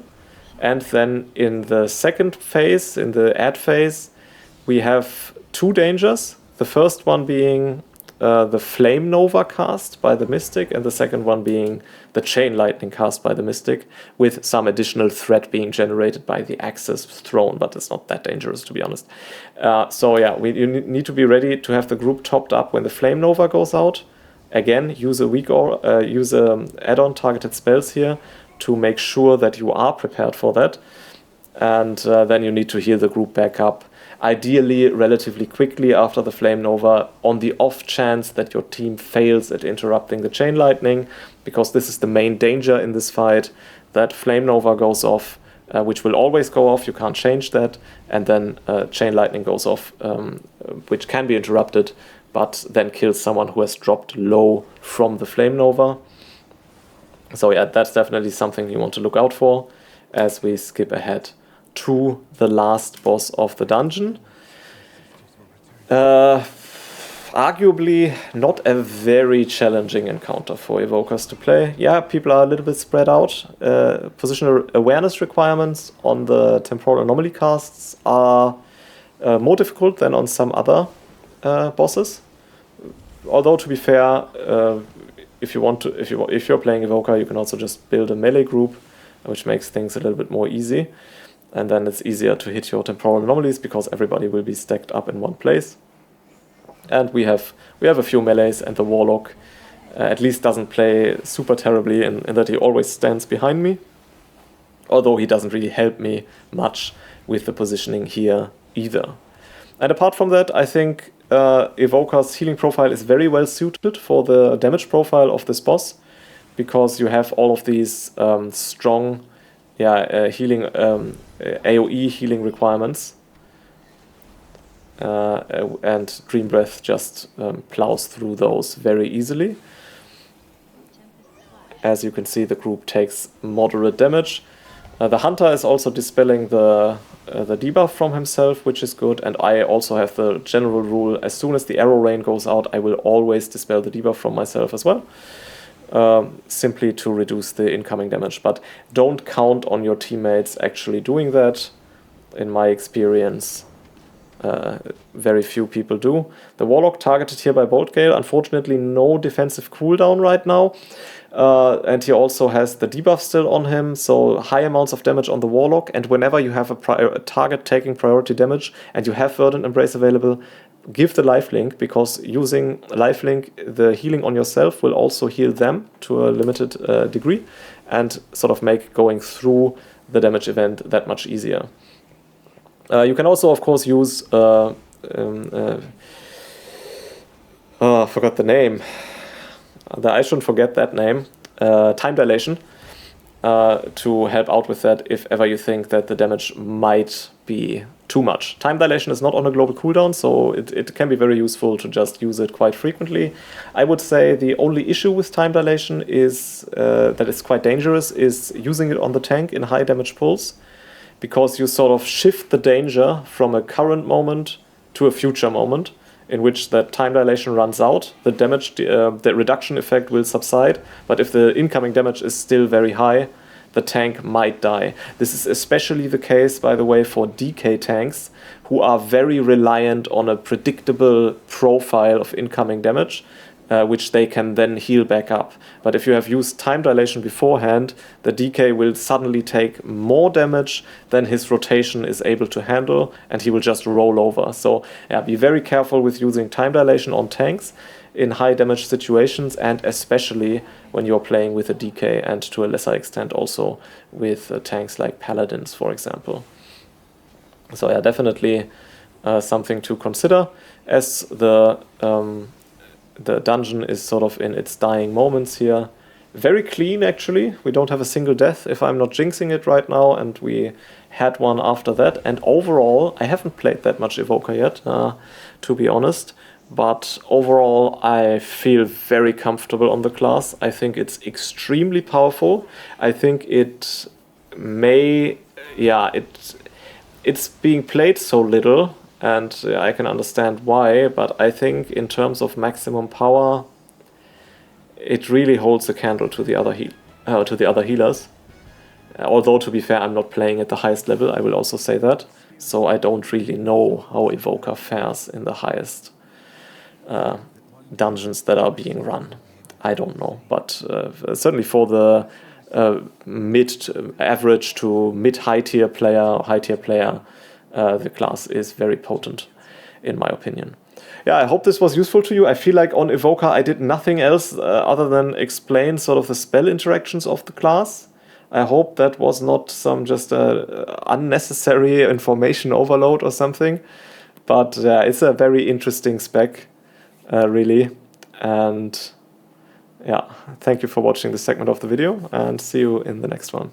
Okay, hi, welcome to this section of the video, which is the section about my Mistweaver Monk. Like my Evoker, my Monk hasn't had the best luck in terms of gearing and hasn't had the light of day in terms of being my most played healer in this season so far, although I do intend to get around to also making a Monk guide somewhere down the line. It's not the next one though, unfortunately. But that should not prevent monks from being able to deal with this level 15 dungeon quite comfortably, especially in pulls like this, where ironically the higher the number of mobs you are fighting, the easier the class becomes to play, where essentially you just need to press spinning crane kick over and over, and that will take care of the group healing quite well. One thing to note here with this dungeon and these pulls is that they have this Gravebound Lich, I think it's called, whatever, the Lich, who starts, Dreadpulse Lich, who starts pulsing AoE damage as soon as he reaches 50%. So any cooldowns that you may want to use on these fights, you should ideally hold until the Dreadpulse Lich hits those 50%, and then in this case I activated Shi at that point to sort of give our group some additional healing for dealing with this added damage. As I have a little bit of aggro here. Now you can see the Evoker is targeted by the Plunge Grip from the bat, and as a Monk and as any other healer, not everyone can do it, but as any class who has a snare dispel available to them, you can simply full-on cancel this by giving them a movement speed effect, as I have done here with Tiger's Lust. And this global was a little bit problematic insofar as that I now used my revival to save the Evoker from dying. I should have used Life Cocoon instead, because revival is an extremely potent panic button, and that really wasn't that necessary in this situation, because there was only one player really endangered, and we have a much lower cooldown, extremely potent spell available to deal with these kinds of situations in Life Cocoon. As is always the case in Pit of Saren, the DPS players, even though this was a 4-stack, are helping out preciously little with the healing requirements here, so they are not very strongly contributing to removing any snare effects, but they are, as for example the Evoker could do with Rescue, but primarily they are also not helping with dispelling any curses. And I as a Monk cannot dispel curses, so there is some additional danger here for Monk players when the curse goes out on individual players, like it is on me right now. And you can either heal off the healing absorb, and at which point the curse will disappear, or it needs to be dispelled. As we cannot dispel it, we need to heal it off. And yeah, in pulls like this one, that's okay. It usually works reasonably well because you do so much healing just from your spinning crane kick. Also, if you have a strongly empowered Shayloon's gift available already, it's also quite powerful. But in situations like this, not that many mobs, not super strong spinning healing, and the debuff does quite a bit of damage. Your toolkit is more strongly limited. This is a clear Life Cocoon. Let's see if I will do it. Yeah, okay, I do. Although he probably would have lived without it, but I think it's a well-informed choice to hit Life Cocoon there. But yeah, generally speaking, as a Monk, you have stronger problems with these curses not being dispelled than many other healers.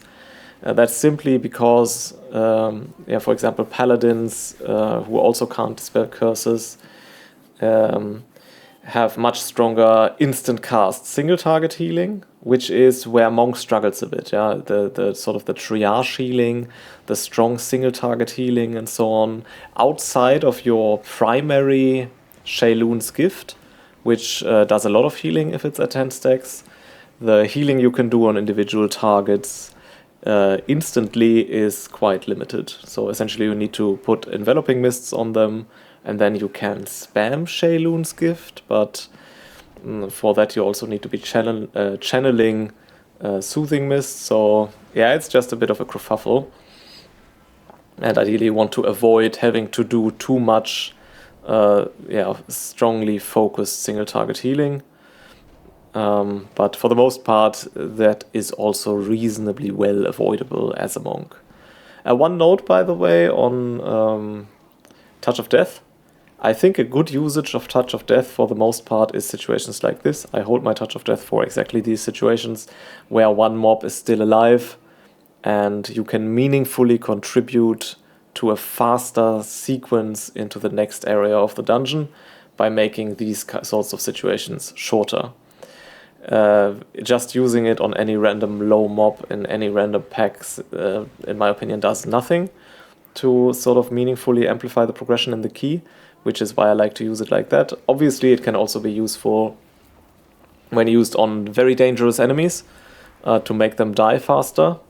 But usually you need to heal when there's a very dangerous enemy, so you don't have the global for using it, unless it's an enemy that is cyclically dangerous.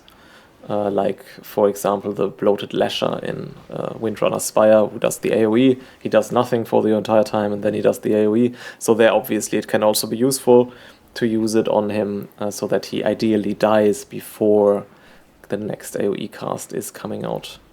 Again, here we have a Dreadpulse Lich, so we need to be careful and mindful of delivering our main healing power during the time that this AoE ticking damage is going on from 50% downwards.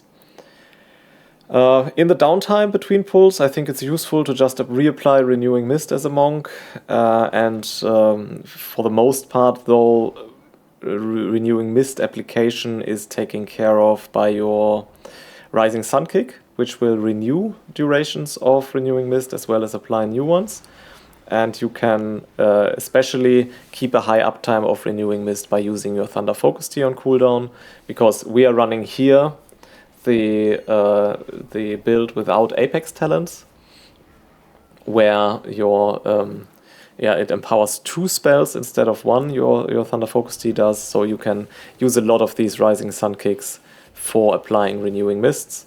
So for the most part, you don't need to apply Renewing Mists at all. And that's also why you want to use your Thunder Focus Tea essentially exclusively for consuming it with Rising Sun Kick, because you just get this great maintenance effect from it.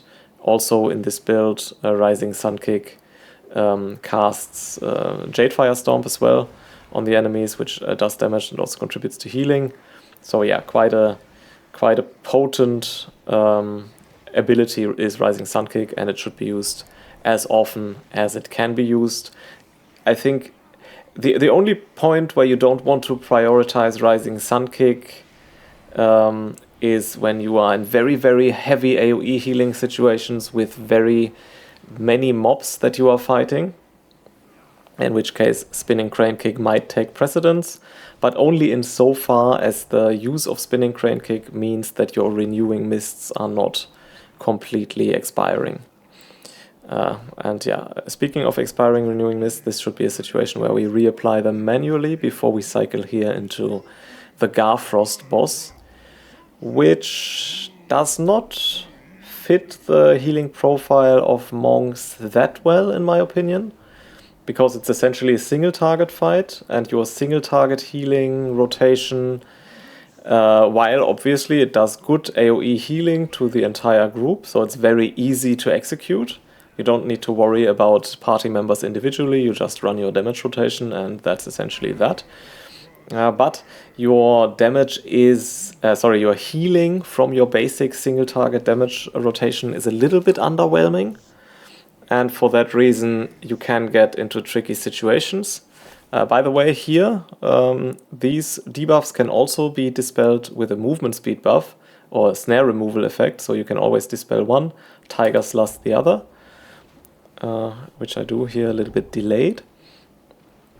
And yeah, so then because your single target damage dealing rotation is not always sufficient here for dealing with the damage, you then need to layer and sequence your cooldowns in such a way that you always have something available for the situations in which you fall behind, especially though for the stomp, which he does. Always after this glacial overload channel, he will cycle into a stomp, and we use GG here. Now we apply renewing mist to as many players as we just can, and we again go into Tiger's Lust and Dispel. Although I actually haven't dispelled the warrior here, but he is at full. I life cocooned him and then decided, okay, I will not use another global on the dispel because I gave him a life cocoon. Arguably, a simple dispel would have been the superior choice, though. We still have our Conduit of the Celestials available. We use it now. I'm not that happy with it. I think we should have used it here for the Glacial Stomp, or how it's called. But we do have our Thunder Focus Tea, so the idea is Cryo Stomp goes out, Thunder Focus Tea, and then we can just hit him with many Rising Sun Kicks, and then cycle between Rising Sun Kicks and Shaylun's Gift if required. But first we go into the D-spells, and now we can heal the group back up with Shaylun's Gift and Rising Sun Kick. Should also probably use our Enveloping Mist to trigger our Strength of the Black Ox proc, which I haven't done yet. Yeah, it's a little bit tricky here, so you can see there's really a fight where monks struggle a little bit more, also because of the melee uptime. Gets especially awkward in situations like this one, probably, where, okay, I need to heal the group, but I can't damage the boss, so I need to switch from a melee damage dealing to a situation where I heal players with channeling Soothing Mist. I give the warrior my life cocoon because he has 2 stacks of the Glacial Overload, but unfortunately he was also targeted by the spell. I'm not exactly sure how it's called, and then he also went into a puddle, so there was really nothing to be done there to help him in this situation, as we then also lost control of some of the other healing because of limited uptime on the boss, which also caused us to blow our revival. So yeah, could have been played better, but to be fair, could also have been played better by our teammates in terms of positioning the boss so that my melee uptime is not lost and not taking any failure damage. Because really on this fight, taking failure damage is very easily avoidable and should consequently be avoided. Now here again we have a Dreadpulse Lich. We also have these Rime-bound Cold Wraith, I think they are called. They cast these 2 debuffs on 2 players, and as is the case on the boss, one of them can be dispelled, the other one can be removed with a movement, with a snare removal effect, so dispel and Tiger's Lust to get rid of it. And then we also have the curses going out, but about those we have limited agency as a monk, as we cannot dispel them by ourselves. Dreadpulse Lich hits 50%, which means that we now need to ramp up our healing a little bit, which is why we use our Thunder Focus Tea. And now here we have a dangerous situation where we need to do a lot of healing for the ticking damage. We also have these debuffs going out, and we have the Torrent of Misery going out as well. Luckily, the Torrent of Misery does not go out on a player targeted by the debuff as well, so it's still a little bit of a high AoE healing situation. We don't have Revival for it. We have GG and Conduit of the Celestials, and we also have our Thunder Focus Tea just used. I wouldn't mind seeing another cooldown here, just to be safe. There's Life Cocoon. Well, acceptably handled, yeah. One was removed, one was life cocooned. Then now the warrior takes some very high damage even after that. That sort of surprised me. I mean, I could have dispelled him instead of life cocoon. I was expecting the life cocoon to just handle the business, no problem. But I may have underestimated the healing power, overestimated the healing power of life cocoon, underestimated the damage of the spells, or overestimated the item level of the warrior, or my own. Yeah, not quite sure why the damage there was so much higher than expected.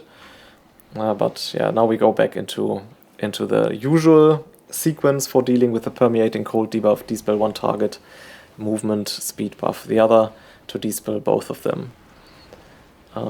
Yeah, and other than that, yeah, there is a bit of danger here going on for tank healing from the I always call them Yilma. That's a bit of an inside joke, but I'm not exactly sure how. Or Yilmas, actually. Ymir Grave Blades. Anyway, they do a pretty substantial tank hit. Can be dangerous, but for the most part, I think tanks are dealing with it quite fine. Especially if it's just one of them, the tank should never die to it. But yeah, make sure to have a bit of an eye out for that. As we skip ahead here a little bit, because this trash really is quite uneventful once you have figured out the movement, speed, buff, removals of the debuffs that they put out, and dealing with the curse dispel. This boss is also relatively easy, but also a little bit of a puck stomper. So the damage happens here, so the cooldowns also go here. In this phase where he does the shade shift, the AoE damage going out, this is where you can blow your cooldowns, so I should also use my Thunder Focus Tea, I suppose, but I'll probably wait for the Plague Explosion now to not waste it. Or I just don't use it at all. That's also obviously always a possibility. And in this phase of the fight, basically nothing is happening. People now just need to be careful to interrupt the Death Bolt. It can also make sense, and that's why I also advocate for having a weak aura here, an add-on here like targeted spells, that you can see who is being targeted by the Death Bolt, and if the Death Bolt cast reaches near completion, life cocoon the player who is being targeted, just to be safe. You probably won't need life cocoon in another part of the fight, because from a healing perspective it's really not that challenging, except for this one high damage phase, but yeah, even that is totally manageable. So it's absolutely okay to blow life cocoon preemptively on saving a player targeted by Death Bolt, and especially if it does go through, then you look like a mini genius, which is always a nice position to find yourself in. Again, we go into the next shade shift for big AoE damage. Yeah, we use our GG here to apply enveloping mist to all players. Arguably, we could have used GG a little bit earlier to apply the renewing mists in a preemptive manner and not that reactively. But both solutions are fine, I suppose. By the way, if you don't know, if you cast GG, enveloping mist cast will be instant cast, so you don't need to hard cast them. And you can therefore use it as an application tool. Obviously, you could also do that via Soothing Mist if GG was not available. And with that, we get through this very easily. And the only additional healing requirements here then come from the Plague Explosions, not exactly sure how it's called. And yeah, a little bit of awkwardness can arise here for monks if the tank does not properly position the boss so that melee uptime can be optimized for. By the way, one thing I think is important on Monk, which I see underused sometimes, is the use of spinning crane kick in situations. Excuse me. The use of spinning crane kick in situations where your melee uptime is lost. It happens quite frequently that you need to move away from the mob for a second or two for whatever reason, ground puddle or something, and then you can go back in. And so you are losing melee uptime for this global, and you always want to fill the global in which melee uptime is momentarily lost with a spinning crane kick, because the range on spinning crane kick is actually quite high. So you will still hit the mobs with it, even if none of your other melee abilities would be able to hit them. And so you will still do some residual healing. Even in a single target encounter, therefore, if you are forced out of melee range a little bit, if you have to run very far away, there's something else, but if you're forced out of melee range a little bit, immediately use spinning crane kick to bridge the 1 second or so until you can get back into melee range. You will have used this global as efficiently as possible. That is, of course, if Shaylun's gift is available and instant cast and required, then you can also use that. But I think it's a very good habit to get into, that you just use spinning crane kick as soon as melee uptime is lost until you can reconnect. As we move here into the final area of the dungeon, here 2 Yilmas in 1 pull. Can be dangerous for the tank, but yeah, on a plus 15. I mean, you will realize how endangered tanks are in the course of the dungeon. Some tanks take a lot of damage, and you will know, and you will go into this pull and be very afraid for them.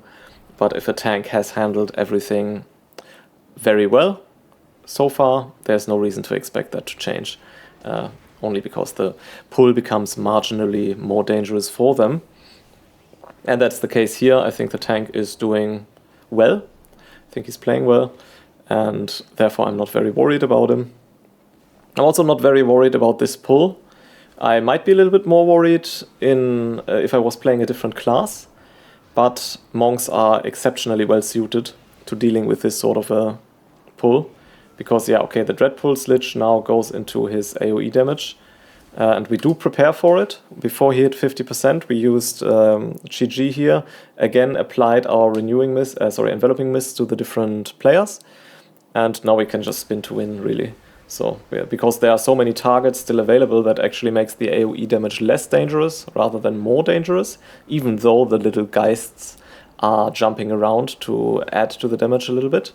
And the tipping point of the pull then happens in a situation where the number of targets shrinks.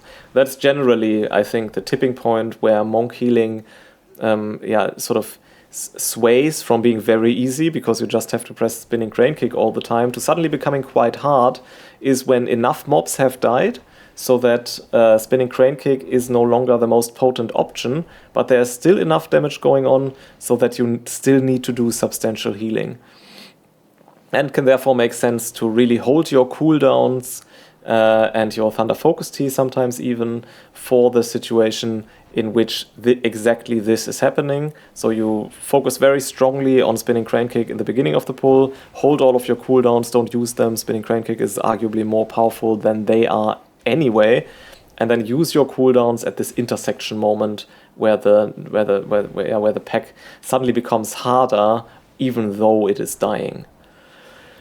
As our Evoker just thought he will just stand in the ice. Yeah, I don't like it when tanks tank this glaciers too close to the ice zones. There's really no reason to do that. The tunnel is very long. We can also remain on the move, because that's just efficient anyway from a timing perspective, to kill him at the end of the tunnel rather than at the beginning and then run for the rest of the time. But yeah, I think this over-optimization of space in space denial fights, as this one is completely overdone by most players, and is actually one of the mistakes I notice quite frequently. Also here on the first boss, on the Ice Giant, Garfrost, it's also a space denial fight, right? And so players put the zones very, very close to each other and all in one corner and so on. I don't think it's good. It is good if the key level is very high and the space denial is going to start mattering a lot. But for the most part, the boss will die anyway when the room is only like a third or a half full.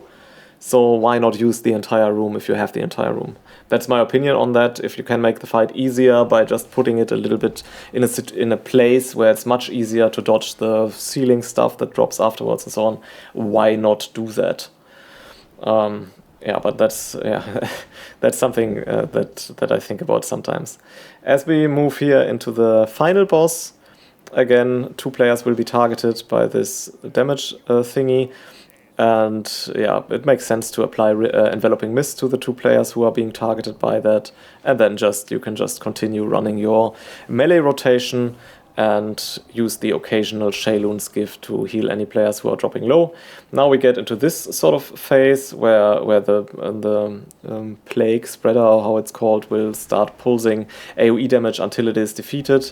Very easy for monks. The more mobs you spawn, the happier you are. That's why I also tendentially just use the Bone Pillars with less pillars on them. So I want as many mobs to spawn as possible, because that will just make my job easier. So I clear the smaller pillars preferably, and have the larger pillars spawn more little ads.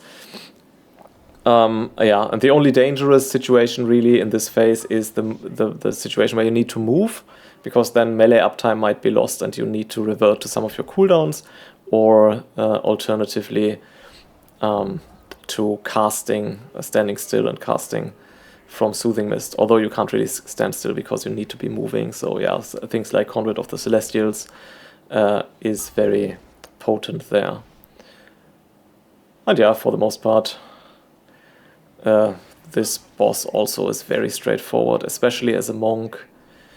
I don't think it poses high danger. I can see that at higher key levels, this, not the AoE damage phase, but the phase where 2 players are being targeted can be dangerous, because Monk really isn't that well suited for this sort of 2-target triage healing. It's probably good to just use a life cocoon on one of the targets then, most of the time, especially if they don't have a defensive available.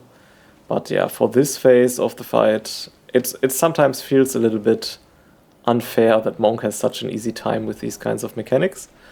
Then again, it's not that difficult on most of the healers, to be perfectly honest.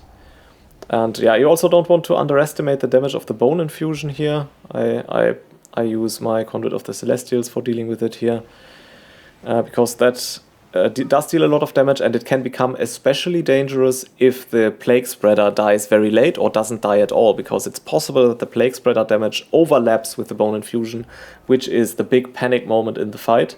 It happens very rarely, it shouldn't happen, but if it does happen, expect that you may need to do some absolutely tremendous healing to be able to navigate it.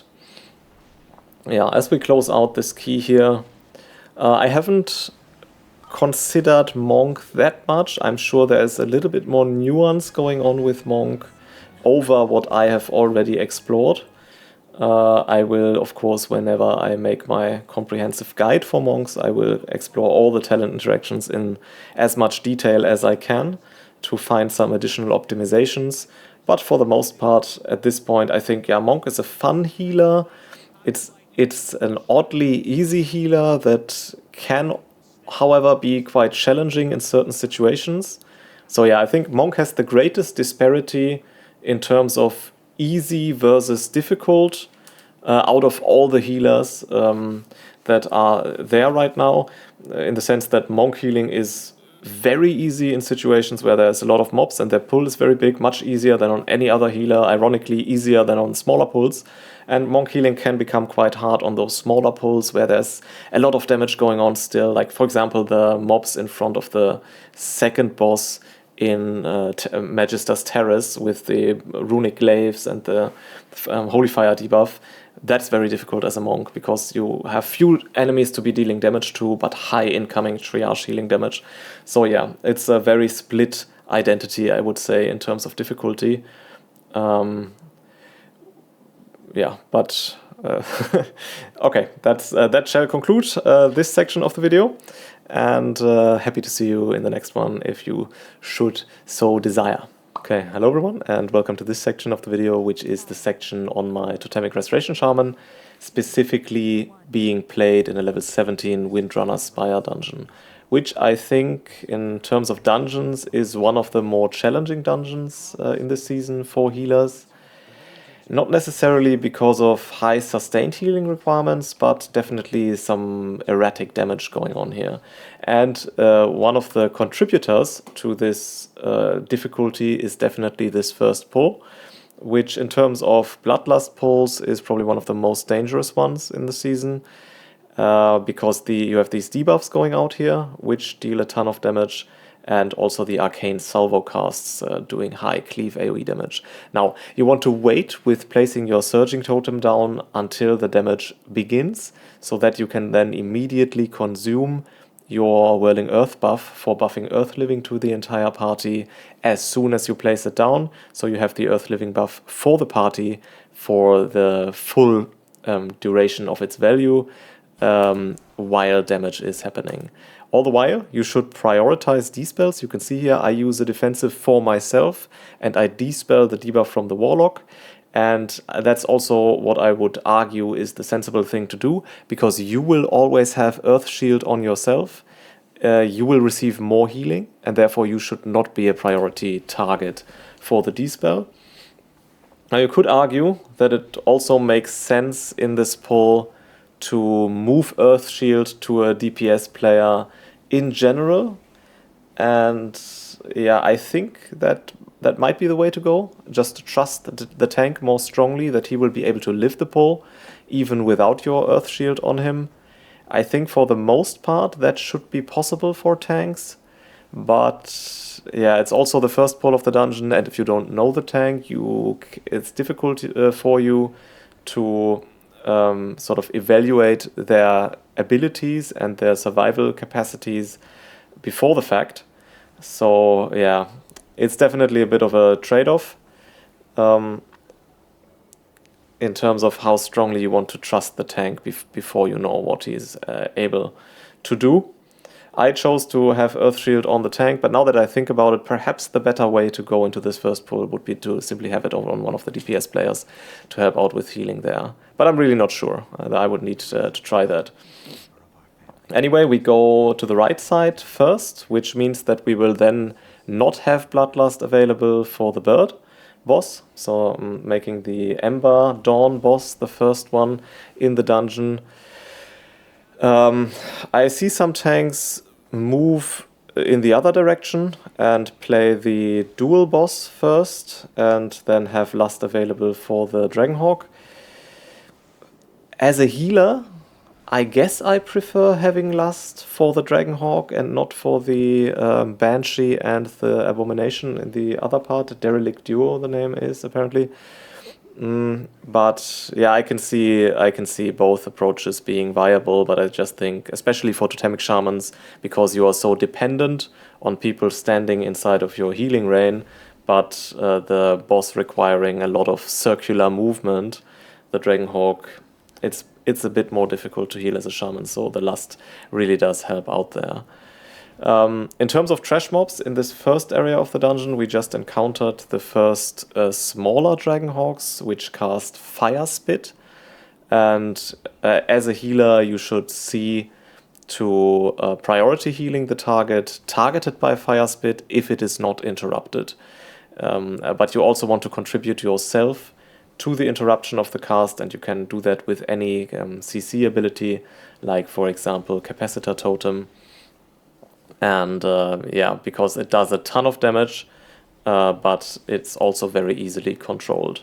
In this area of the dungeon, you also have some poison damage going on, beyond which this pull is not very challenging, and you can deal with the poison damage via your poison cleansing totem, which I would advise to just plop down on cooldown in this key as soon as you see any sort of poison damage going out, because you're not able to otherwise dispel it. And yeah, I think Poison Cleansing Totem here does carry quite a bit of value. Yeah, other than that, you need to make sure to take care of not standing in the ice traps, which are being put out by the trappers here. And it's a little bit tricky because their hitbox is so small that if you're not moving during the fight, you might miss the traps beneath your character. So yeah, definitely make sure during this Lynx fight that you have a close eye on your character to be able to move out of the traps if any of them should spawn underneath you. And they do spawn directly underneath players, usually when they do spawn. The jump from the cat, other than that, is not very challenging. It does some moderate amounts of sort of triage cleave damage on your party or on the players who are being targeted. They just need to make sure that they are not stacked.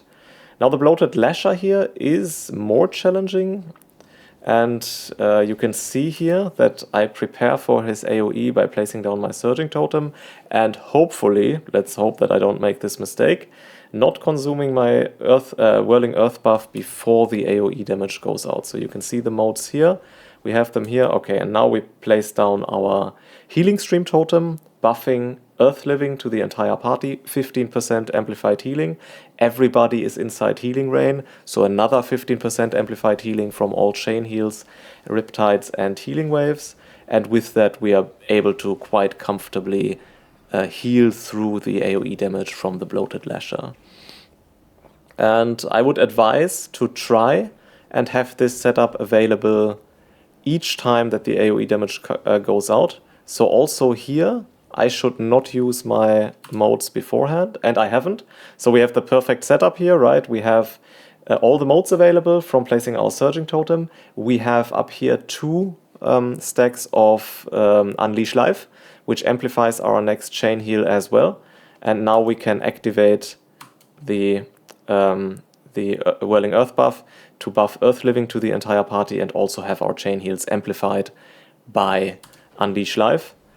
And note that when you place down your Healing Stream Totem, this also always casts a chain heal, so that's why the Whirling Earth mode is always consumed.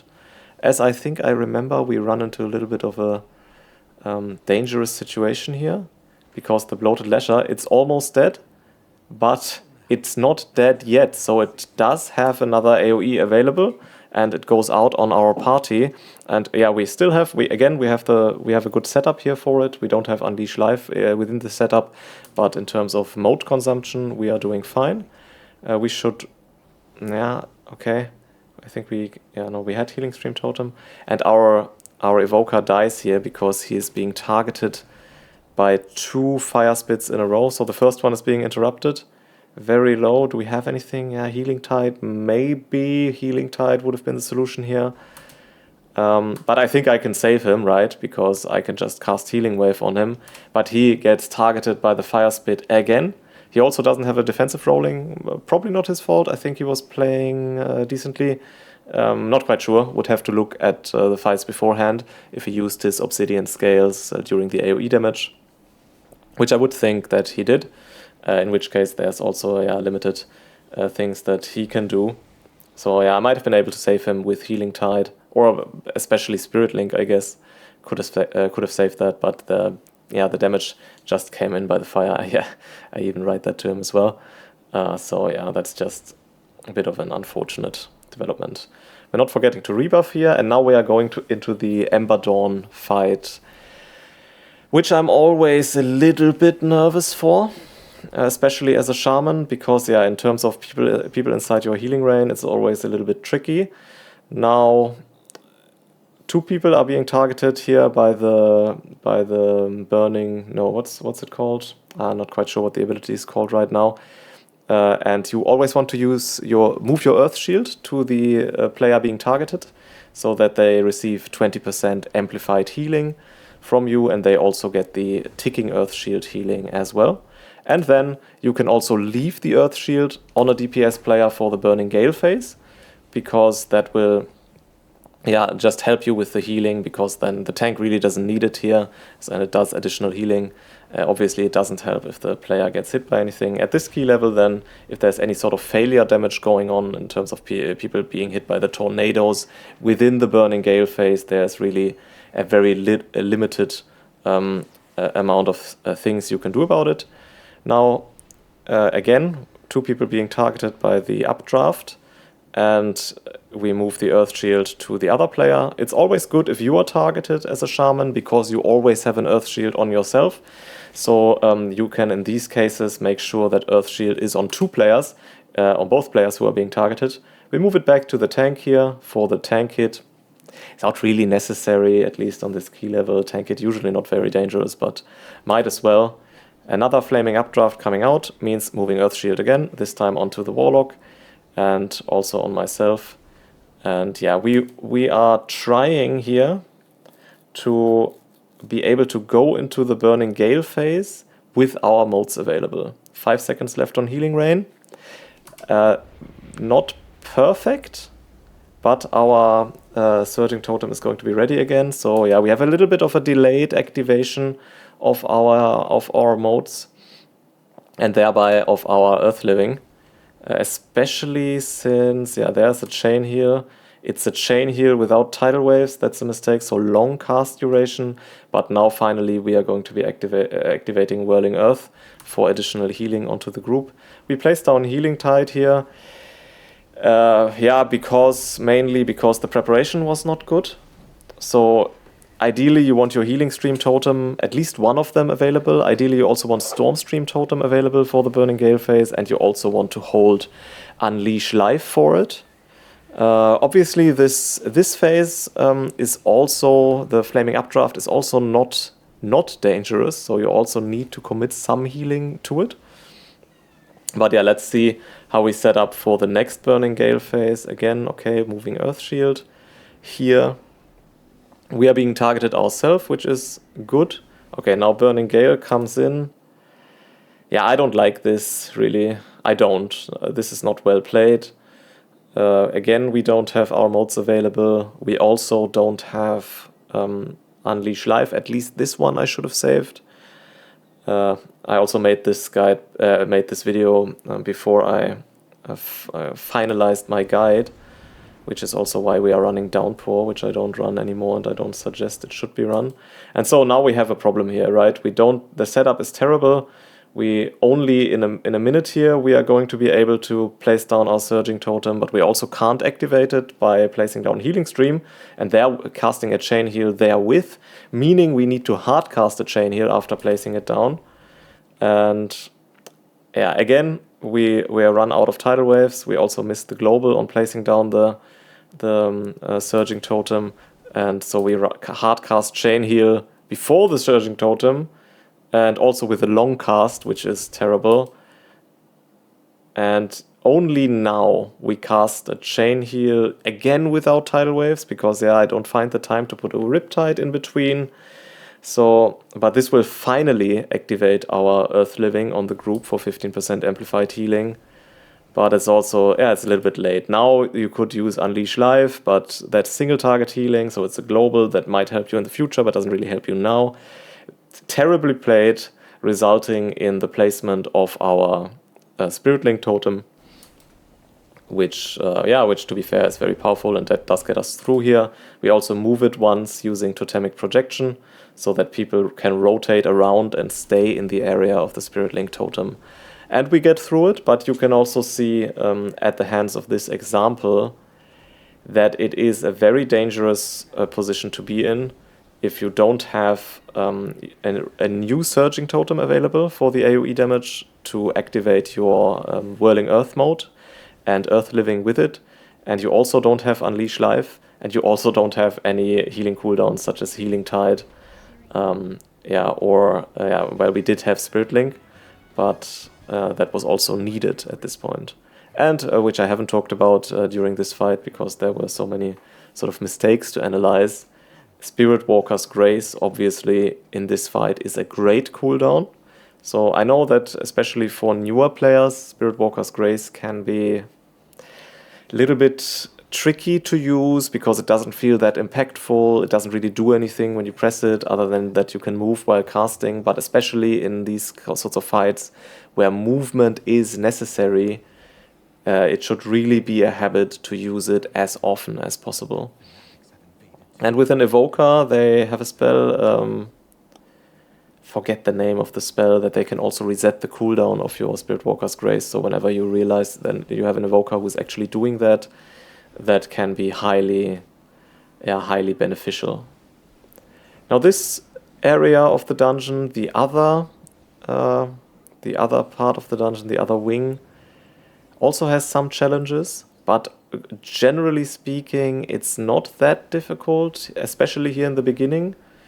The thing that really needs to be taken care of is the interrupt on the Poison Blades, and obviously the Pulsing Shriek. So whenever this Banshee goes into her AoE damage, you need to have some healing cooldowns available for that, or, well, let's not say healing cooldowns, because Shaman doesn't really have many and doesn't really need many of those. But you should have a strong setup of Stormstream Totem available, as well as your modes from placing down the Surging Totem. By the way, if you are watching this video and you're having trouble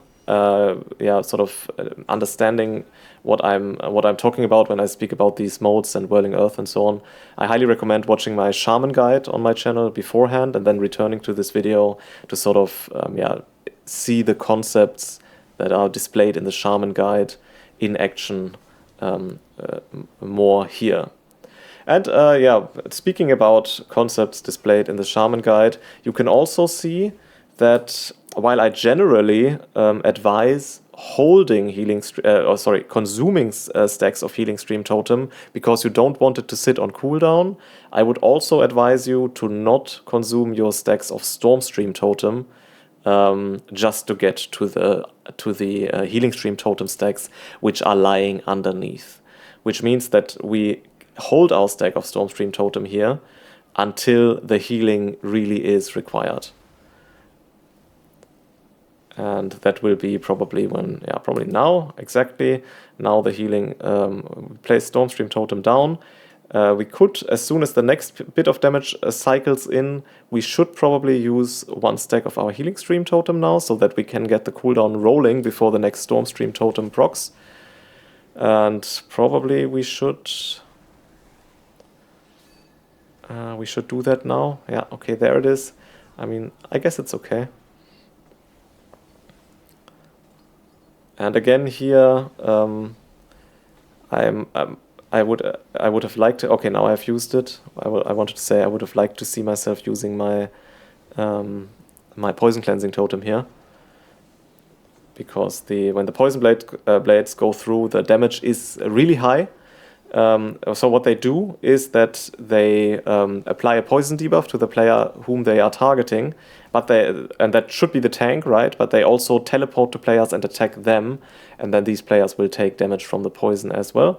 As we move into the next room here, and yeah, I always need to be careful when moving into the next room with the fetid spew that you don't overlap it with other players. It's always a bit of a challenging situation for the healer here to sort of navigate this movement while meeting the high healing requirements that the fetid spew does demand. Especially when the mob is still alive, while the Banshee from this room is also alive, and you have the sort of the overlap from the Banshee damage and the Abomination. Although, where is the Banshee actually? Did we play her beforehand? Ah, yeah, we played her here, right? She's already here, so okay. So that's why this pull was already here. You can see her, the Warbringer, I think is her name. This pull had that much damage because we pulled her as well. Generally, I would advise not pulling her as well. If you're going to have to do 2 pulls anyway, I think it makes sense to play the Abomination first and then the Banshee second. But yeah, I guess the higher the key level becomes, the more strongly you will be required in terms of being able to time the dungeon, to combine the two.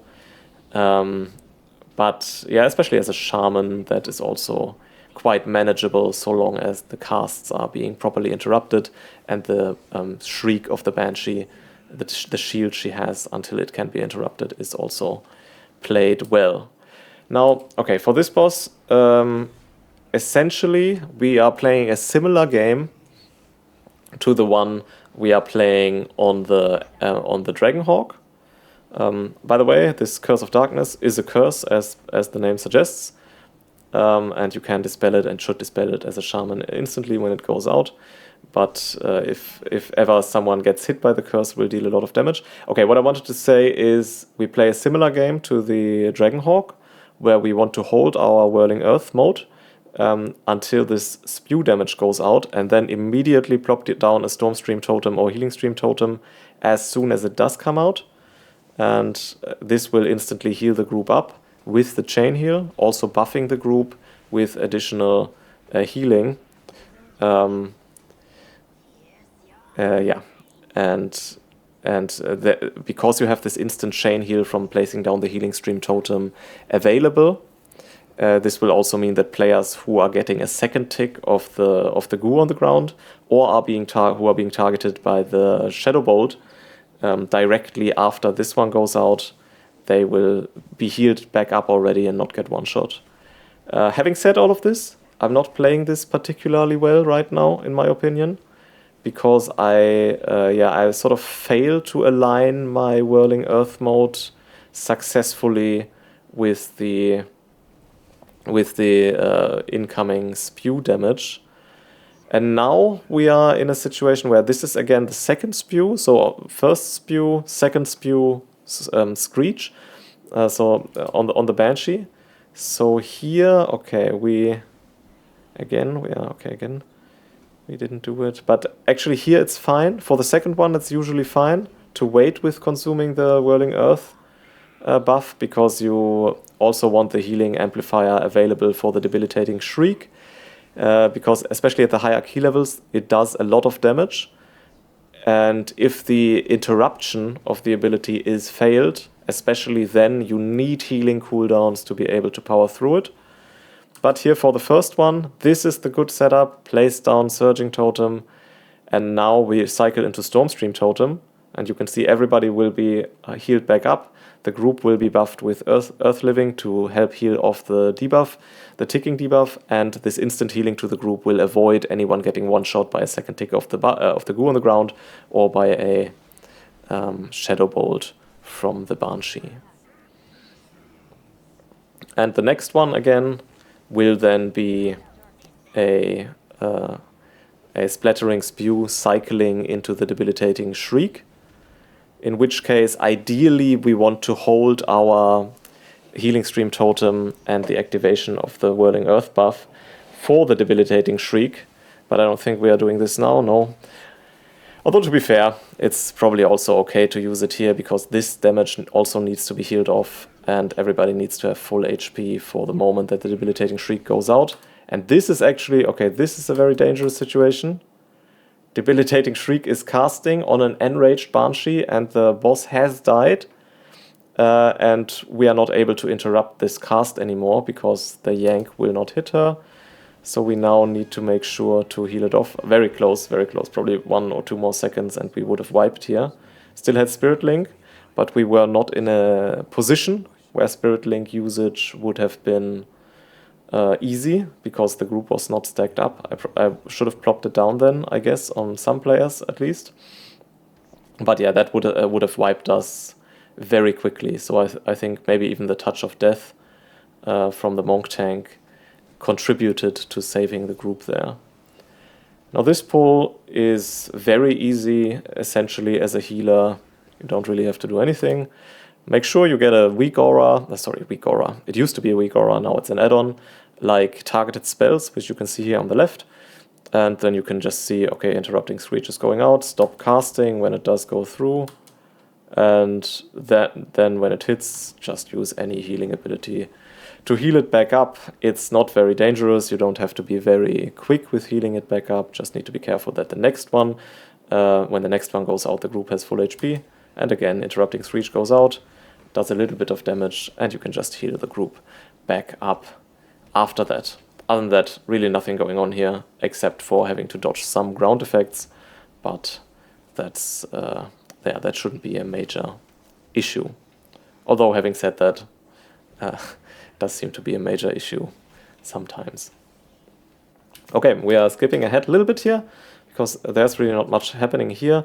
Now this part of the dungeon is a little bit more challenging, because you have these axe throwers throwing axes at players, applying a bleed, and especially the dangerous mob here is this Mystic, who casts Chain Lightning, very high importance interrupt actually, not because it does that much damage on its own, but because the overlap of Chain Lightning and the other abilities that the mobs are casting can be really nasty and can one-shot players. Having said that, I did nothing to help interrupt the spell. It was interrupted though, but yeah, definitely not my strongest point at the moment on the Shaman, interrupting casts myself. And then you need to be ready for the Flame Nova. Again, I advise you have an add-on like this, because very difficult in this sea of health bars to find the Flame Nova. But okay, I see Flame Nova is coming out. My setup is not particularly good, but at least everybody has full HP, and we have a Stormstream Totem. So we wait for the Flame Nova to come out, then we use Stormstream Totem and perhaps Downpour, I guess, although that doesn't do that much. So there it is, and this should be Stormstream. I mean, yeah, we place it down. Flame Nova didn't really do anything, strangely, but yeah, it can be very dangerous, especially if it's layered on top of any of the other damage dealing effects here. You also want to take care of the tank here a little bit, because the Loyal Walks apply this bleed to the tank, which does deal a little bit of damage as well. And there comes the next Flame Nova. This one actually much more dangerous. Our preparation also isn't particularly good because we don't have any modes available. We don't have a healing stream totem that we could place down for an instant cast chain heal. We do have Unleash Life. The best next global now would be Unleash Life, in my opinion, to empower the next healing spells that we can do. But I think that would be the best global. But yeah, we use a Riptide on the tank. I don't like that at all. And now the Flame Nova will go off, and this will hurt the group, probably. Yeah. And now I cast Unleash Life. That's too late. The Riptide on the tank was completely unnecessary in this situation. Because, yeah, the tank was not in danger at all. And if I had used Unleash Life beforehand, yes, the group would equally be as low, but this global would already be a chain heal, and the group would be much safer for it.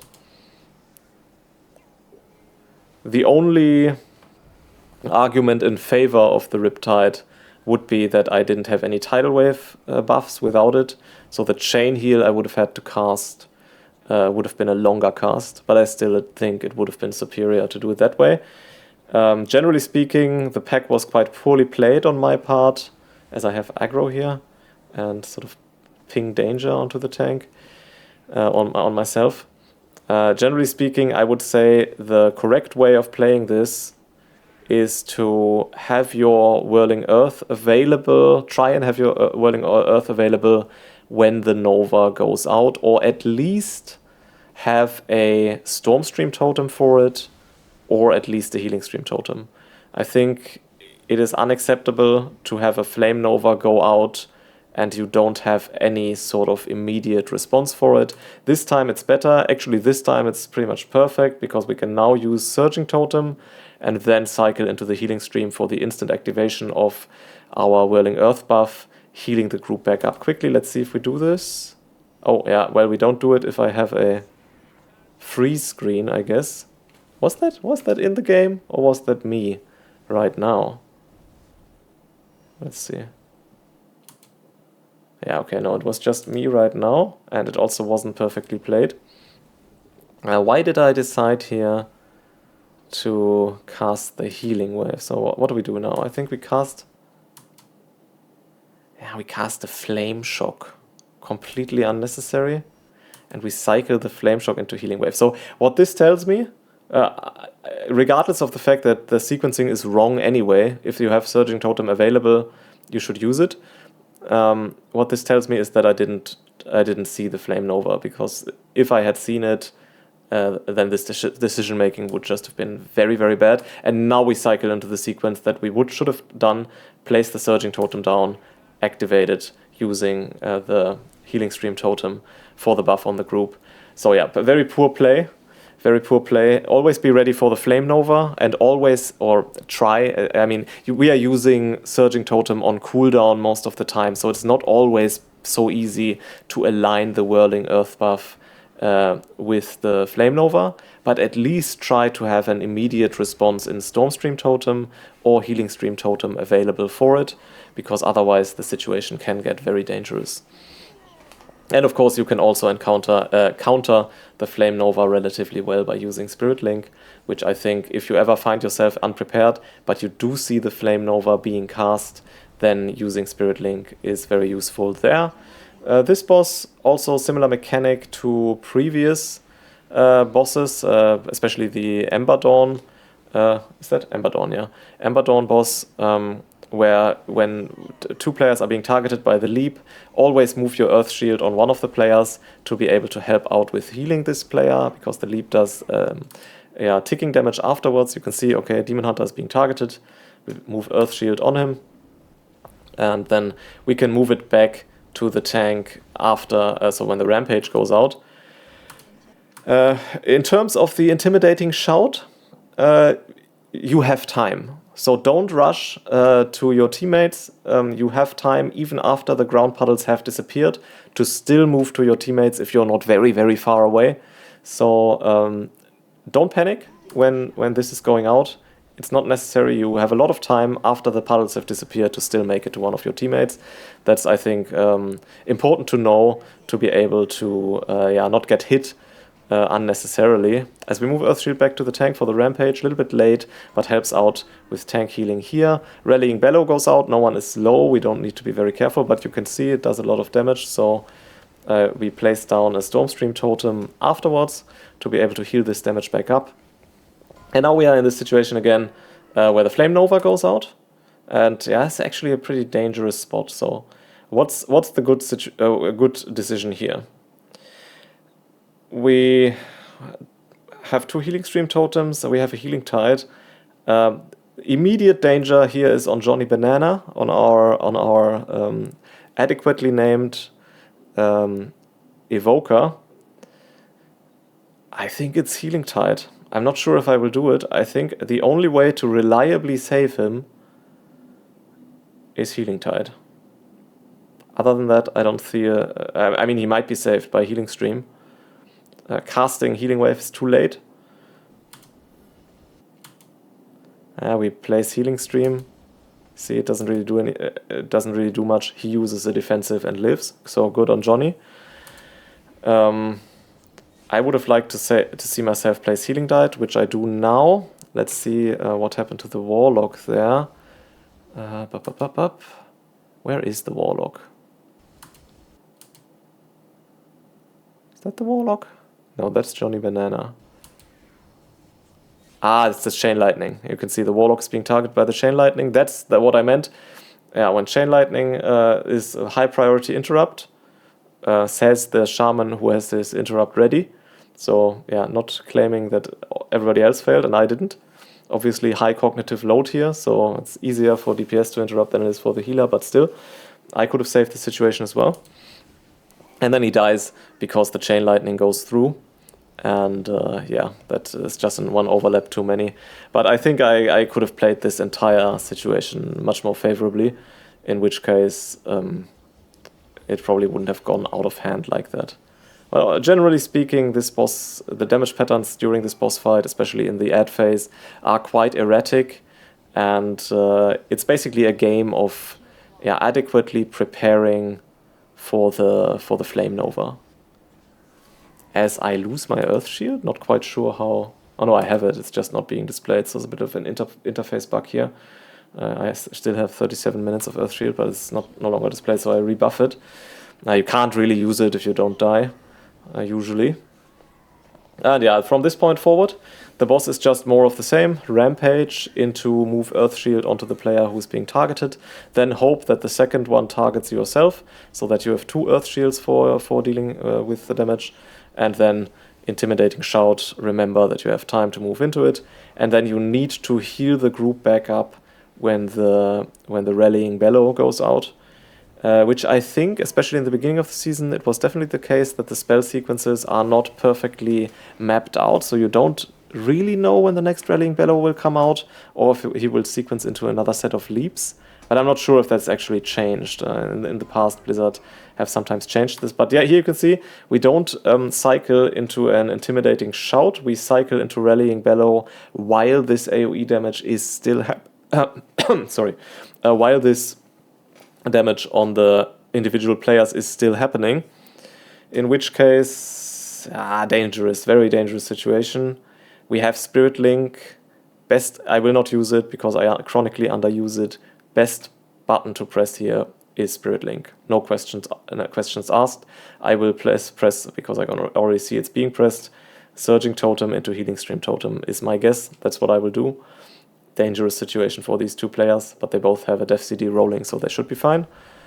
I also get it through before the damage goes out, so yeah, that's important, as the Demon Hunter dies here to aggro. And we now use our Spirit Link Totem. I still think the situation would have been much more stable if the Spirit Link Totem had been used immediately upon the Rallying Bellow, because then the group would have entered the whole situation with a much higher degree of stability, and we might even have been able to save the Demon Hunter from dying, because he would have had higher HP, and perhaps we could have even used Totemic Projection to keep the team within the Spirit Link Totem area. Yeah, regardless, the boss will then cycle again into the same sequences of events. I think in terms of my gameplay during this fight was probably one of the worst. So one of the ones with the most mistakes having been made. But I think it's also one of the more difficult ones to play consistently well because the damage patterns are quite erratic and they are therefore not as easily systemized. Now here you can see that I wait for the ground zones to disappear and only then move into the area of my teammates for the cancelling the fear from intimidating shout. Yeah, okay, so we are moving into the last boss. Also, a bit tricky for the healer, especially as a shaman. I write dispel debuffs if necessary. I think, yeah, especially when your teammates never dispel their debuffs. So how it works is that you can go into one of the arrows, and then the debuff she puts out on the group, he or she, I'm not even sure, will disappear. I move my Earth Shield on one of the DPS players immediately. This is not a tank healing fight, just put it on one of the DPS players. I'm not exactly sure on the tankiness of all the specs. Perhaps Demon Hunter is not the right target now that I think about it. So okay, you can see the debuffs going out on all the players.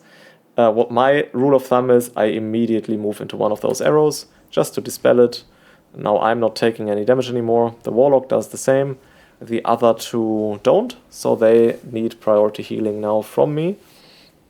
If everybody does it, obviously the room can also get a little bit cluttered. So it also has some disadvantages, but I think from my experience there's never really any space issues here. And we position ourselves next to one of those arrows, move into it, and jump over the zone. Generally speaking, I put my healing rain on the boss. It does a little bit of damage from acid rain, and yeah, I maybe should also stand near the boss then, so that I at least am also inside my healing rain area, but you can also see it's not so easy from a positioning perspective to always stand correctly near it. Now we will have these AoE circles go out, try to clear as many puddles as possible, and this phase of the fight is also the most dangerous healing-wise, because you have this damage ticking, and then the boss will... no, she won't jump right now. Okay, she casts this on one player. Ideally, the player will just stand still for the Bolt Gale, and the other ones will move out of the way. I used the defensive here for it, and now we cycle back into this phase where we have to use the arrows to jump over the lines. We don't have that many arrows available here, actually, but yeah, it's fine. And now, yeah, so for the most part, especially for a shaman, this boss isn't that dangerous, even though you don't have all your players in the healing rain area. But shaman's healing is just so consistent in an AoE healing scenario, and this is only an AoE healing scenario, that yeah, the class is really well cut out for dealing with it. As I go back here to clear my debuff, clear some of these puddles as well, and then after that the boss will cycle into another Bolt Gale. So that might be also a position where you want to move your shield, Earth Shield, but the Demon Hunter is being targeted and he already has the Earth Shield on him, so no movement of Earth Shield necessary here. And yeah, we are a little bit underprepared for this jump. We have Stormstream Totem, activated it from casting Nature Swiftness. By the way, cast Nature Swiftness pretty much on cooldown to get as many Stormstream Totems as possible. But you can also hold it for damage events like this to get a Stormstream Totem on demand. We place down Stormstream Totem. It's also a good point for using Spirit Walker's Grace here. Because then, okay, I use it now, because then you can also cast chain heals and so on while you are in the air. Yeah, but okay, that concludes the Shaman section of the video, I guess. I hope the video was somewhat useful to you, as we have discussed some of the intricacies of Shaman gameplay here. Let me know in the comments if you would like to see more of these kinds of videos. I am also thinking about making a second channel for this kind of gameplay commentary, because I don't think it's a good idea to have it flood the main channel too much. But if we put it on a second channel, I could upload more frequently, shorter videos, of course, for the individual classes more frequently, to just sort of have an outlet for this gameplay commentary, because I don't want too many gameplay commentary videos on the main channel, because it's supposed to be highly polished, sort of, educational content, and this type of format is a little bit more niche, which is why I'm thinking about outsourcing it to another channel. Let me know if that sounds interesting to you, or that's something that you would like to follow. And with that being said, let's move on to the next part of the video. Thanks for being here. Okay, welcome to this section of the video, which I am recording while sweating. We have 30 degrees here in Germany, which is about, I think it's 85, 86 or so Fahrenheit. And I live near one of the biggest airports in Germany, and today the planes are just going overhead, pretty much exactly overhead my house. And so I need to keep the windows shut as well. And in Germany we don't usually have any ACs in homes. So yeah, a little bit of suffering is in order for making this video happen, but a little bit of suffering is also in order when playing Holy Priest. So I think perhaps it is a fitting situational constraint which I am facing.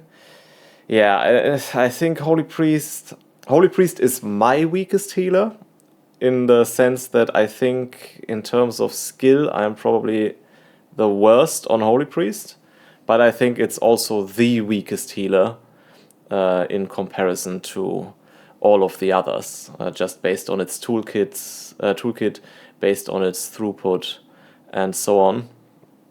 As we did a little Bloodlust pull here in the beginning, which went quite well, and we are now moving into this part of the dungeon, which is arguably the most challenging part of the dungeon, because the trash has deals a lot of damage, and there's also a lot of failure potential in terms of exploding core spark overloads, which we can see there in the back. These need to be killed. And also, yeah, as a Holy Priest, one good thing which you do have, when you have these circles spawning around players, or around yourself anyway, you can, if you spec into Phantasm, you can dispel the debuff by using Fade, because Fade then removes the snare effect. But other than that, you can't really help other players with it, because you cannot dispel snares from your teammates.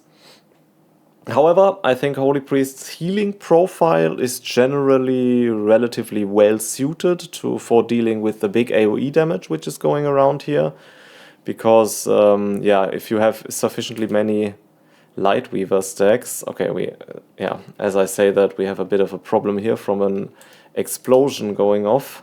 Is it this one here? Yeah, here you can see Core Spark Overload casting. No one is focusing on it, so the explosion is going to be going off. I just want to say, okay, I'm pretty well prepared for the Arcing Mana, because what you want to do if you have a big AoE event coming in is gather up on Lightweaver stacks, which will reduce the cast time of your next prayer of healing, and you gain these Lightweaver stacks by casting Flesh Heal. So there's a maximum of 4 which you can have. We are at 3. Would have been useful to just put out, instead of casting Smite here, just 1 more Flesh Heal on the Demon Hunter. Might have been good. And now the Arcing Mana comes out, and now you can then cycle into your prayer of healings for quite decent AoE healing. However, this hits me unprepared. I didn't see this either. This hits me very unprepared as well. So yeah, we do cast Prayer of Healing here and blow through both of our power words, holy word Serenities. But it's not enough. We don't manage to live. If we had prepared using Halo, maybe we could have lived. Using Halo, using Apotheosis. So if we had seen the risk of the explosion happening beforehand, maybe with both Halo and Apotheosis we would have been able to get through it. The problem with Holy Priest's cooldowns, I think, which is also one of the things which make the specialization relatively weak in my opinion, is that their reactive power is very limited. So in this situation where there's this arcing mana going on and there's also this explosion happening, in this situation you can't press Apotheosis, because pressing Apotheosis is just a cooldown which doesn't do anything in the moment that it's pressed, so it's a dead global cooldown essentially. And the same is true for Halo.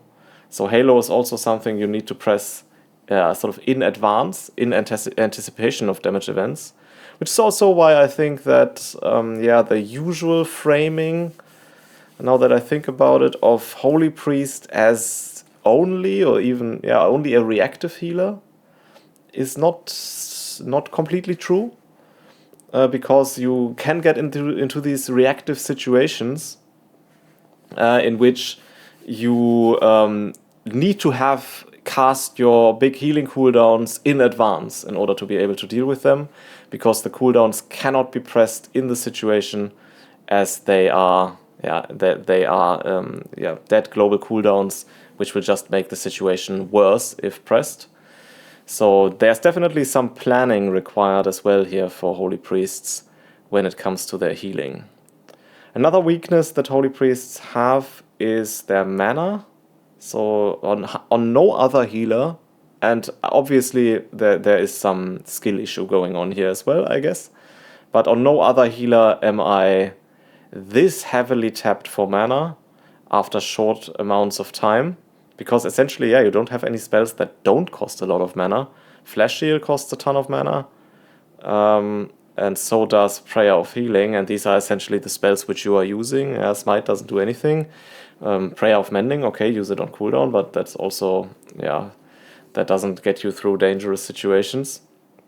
And then you have your Holy Words, of course, which don't cost a lot of mana, but they are constrained by the cooldown on them and should be used on cooldown anyway. Probably one of the mistakes I'm making is sometimes overcapping on my Holy Word Serenity, I suppose. Here, by the way, you could see we get the circle, we use Fade, and immediately the circle disappears. This really helps with sort of taking some of the pressure out of these damaging events, especially since also your defensives as a priest are not the best.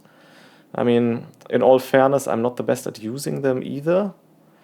I tend to forget my Desperate Prayer somehow. But with additional time playing the specialization, that would almost certainly improve. But currently I do find myself struggling with Desperate Prayer usage sometimes. Again, I would like to see myself prepare here more thoroughly for the next cast of Arcing Mana. We do cast Halo in advance, which I like, so that will help us with getting through it, but you can see we don't have any Lightweaver stacks available. I have them displayed here usually. And we will get one now from Benediction, I suppose. I guess my next global will be Benediction. There it is. Now we have one Lightweaver stack for casting one Prayer of Healing. Ideally, if you expect big AoE damage events coming in, you do want some Lightweaver stacks available. So get some Flash Shields in beforehand so that your Prayer of Healing usage is already set up in advance. As we move on to the first boss here, worst part is over, the DK, right? Yeah. What does he know, right? Regarding what is still coming.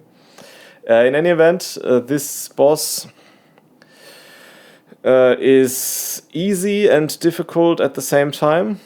I think one of the main things to take care of, not especially as a Holy Priest, but just in general, is always stand near the tank.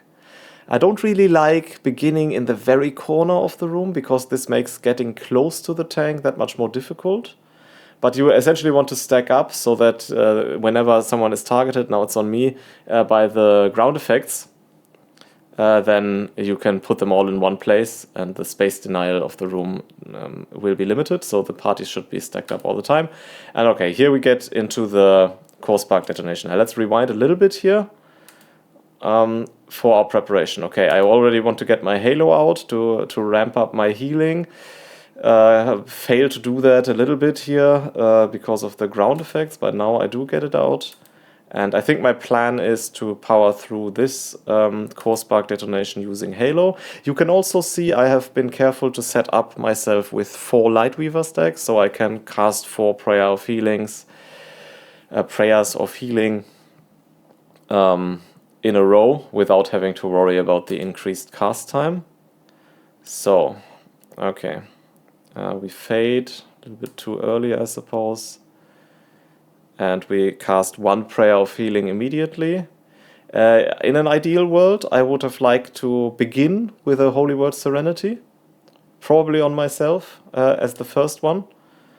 And we cast Prayer of Healing again. Now we go into Holy Word Serenity, Prayer of Healing, consuming all our Lightweaver stacks. And we get through it relatively comfortably in this way. But it wasn't played optimally, right? So if you are capped on Holy Word Serenity, so you are at 2 stacks, and you should be at 2 stacks when the core spark detonation goes out. Ideally, you want to consume one of these stacks immediately. That's just an efficiency play, and it will also cleave on the other players, so that the Prayer of Healings, which you cast subsequently, will reset the cooldown on your Holy Word Serenity. And having said all this, Holy Word Serenity, 2 stacks for the core spark detonation. I do not abide by my own rule here. So, okay, what is the plan here? Okay, Halo is not ready again. We could cast Apotheosis now. I think that would be my preferred option, but I chronically underuse Apotheosis. So I think what I will do is wait for the knockback and then cycle into Divine Hymn. And then start with our prayers of healing, which also is a problem here that our Lightweaver stacks are running out. That will probably happen because I don't think I'm tracking this. Yeah, so that's pretty poor. Divine Hymn, I even have to cancel it here because of the Ray. Didn't want to take the risk. And now I cast Halo. So yeah, very poorly played in the end. I should not have used Divine Hymn there, and I should have renewed my Lightweaver stacks before they ran out, which is definitely something that still needs to be optimized. And I also should have had my 2 stacks of Holy Word Serenity ready. I think the correct play would have been to just use Apotheosis and get through it by cycling through Benediction and Prayer of Healing. And the Divine Hymn. It's not a bad cooldown, right, for dealing with this event, because it does substantial AoE healing and also amplifies the healing going forward. But in this situation, I think this spell sequencing was definitely suboptimal. As we move here into the next area of the dungeon, which is easier than the previous one, definitely easier, but also has a bit of a couple of difficult situations. As I can already see the Entropic Leech coming out on myself here. I will take damage now until the Healing Absorb is healed off. I used Fade already. Yeah, as a Holy Priest you really can't prepare that well for it. Yeah, with many other healers seeing that it comes on me, I would have some sort of preparation. I could have pre-cast a Flash Heal. I think that would have been good, so that I already get the Flash Heal out on myself immediately. And then I spam myself up with Flash Heal here. Which, to be fair, for dealing with these kinds of damage events, Holy Priests are reasonably powerful, because you have relatively strong single-target healing. Then again, regarding the healing profile of Holy Priest, which is very reliant on this single-target healing as well, I think if you compare it to Holy Paladin, for example, it does still feel a little bit lackluster. So Holy Paladin is just quite a bit stronger there. That being said, if we look at how we deal with the Entropic Leech on the DK here, there is quite a bit of power to the healing of Holy Priest as well, yeah, the single target healing. So basically in one global Benediction and Holy Word Serenity, we completely get rid of the debuff here as well. As we move into this part of the dungeon, and yeah, I remember this, I am very surprised here. I don't usually see 2 of the Dreadbellow casters being pulled here, and they also cast at the same time. And I also don't see it here. I should have looked over here to see the immediate danger that the party is in. That should have, for example, been an Apotheosis used. I don't think I've used Apotheosis once in this entire dungeon, so yeah, definitely not optimally played. And now I go into Divine Hymn, which again, for this high of a damaging situation, may not be sufficient. I put my Guardian Spirit on the tank because he was almost dead. And now I cast Benediction on him as well, yeah. And I think I die here. And then I cast a Benediction on myself, while I should have used my Holy Word Serenity. But I just pressed it beforehand, and it wasn't ready, so I'm probably not looking at the button. So I press Serenity now, you can see it. It doesn't do anything, so I realized, oh, it's not ready, and I'm not looking at the right spot. So I cast Benediction, and now I probably assume it's still not ready. So I cast another Flash Heal Benediction on myself, but it's too late. So yeah, definitely poorly played, and also to the point of me totally underusing my Desperate Prayer. But this is really a situation, yeah, where situational awareness and dungeon knowledge and positional awareness of where difficult mobs in the dungeon are placed would probably have saved this situation. If I had expected 2 Dreadbellows to get out, as I do now, because now I know what is happening, then we would have been in much less trouble, because I would have prepared for it adequately. But as I had no idea that this was coming, then I just move into sort of a situation of mental overload, where I am suddenly in a situation that I need to deal with reactively on a class that I'm not that familiar with, in terms of how crisis management is ideally done. And suddenly, yeah, you don't really have anything to get out of it, or you do have things to get out of it, but they are not the most straightforward options as you might have on some other healers. So if you are in this situation as a monk, for example, and you have played the sections beforehand reasonably well, then you will have Revival available. And then you just press Revival. As we have another death here. I don't think this was my fault. He gets targeted by the Entropic Leech, and I do prioritize him with the single target healing. Arguably, I could have used one Serenity instead of a Flash Heal here. But yeah, he's also being targeted, right? He's also being targeted by the Flail Storm, and he does take damage from the Flail Storm, because this ticking damage is not merely the Entropic Leech. I think it was the Flail Storm. I don't really know what else it could have been. There's another Dreadflail that's coming in. By the way, Fade, really good for this as well. Yeah, it's not only a damage reduction, it's also whenever you pull something, whenever you are at the start of a pull, and you have aggro from anything, insta-Fade, you will lose the aggro immediately, and you can just keep healing, so you don't need to be worried about redrawing aggro after having used Fade for the most part. So yeah, that's also a good usage for Fade in general. Yeah, but back to the previous point, Holy Priests don't have a reactive panic button that is very efficient. Halo doesn't do enough, Divine Hymn doesn't do enough, Apotheosis really doesn't do anything. It's a global that's completely devoid of any meaningful contribution to saving the party, even though you get some strength from it afterwards. So if you are pressing it early enough while the party is still very healthy, but that's then not really a crisis moment, in this case you are expecting the damage, then it can be useful. But yeah, there's really, you don't have any of those panic buttons, which is also something that in my opinion contributes, and this is what I said in my previous video on the difficulties of the classes, contributes to the difficulty of Holy Priest, is that you don't have any savior panic buttons available, and most other classes do have them. So yeah, like I said, Monk has Revival, Evoker has Rewind, Druids even have Tranquility, which, yeah, it's not the best one, but it's still reasonably powerful, and obviously as a Druid you have your team blanketed in HOTS all the time anyway, so even if you are hit by a sort of unforeseen damage, if you have not neglected hot maintenance completely, then you have some basic layer of healing already going on. And yeah, arguably Discipline Priest is a healer which also doesn't have as strong of a reactive profile for dealing with unforeseen damage events. But even there, I think, although, no, I wouldn't say that Discipline Priest is better at it than Holy Priest, so that both of them share this weakness, in my opinion. As we continue here,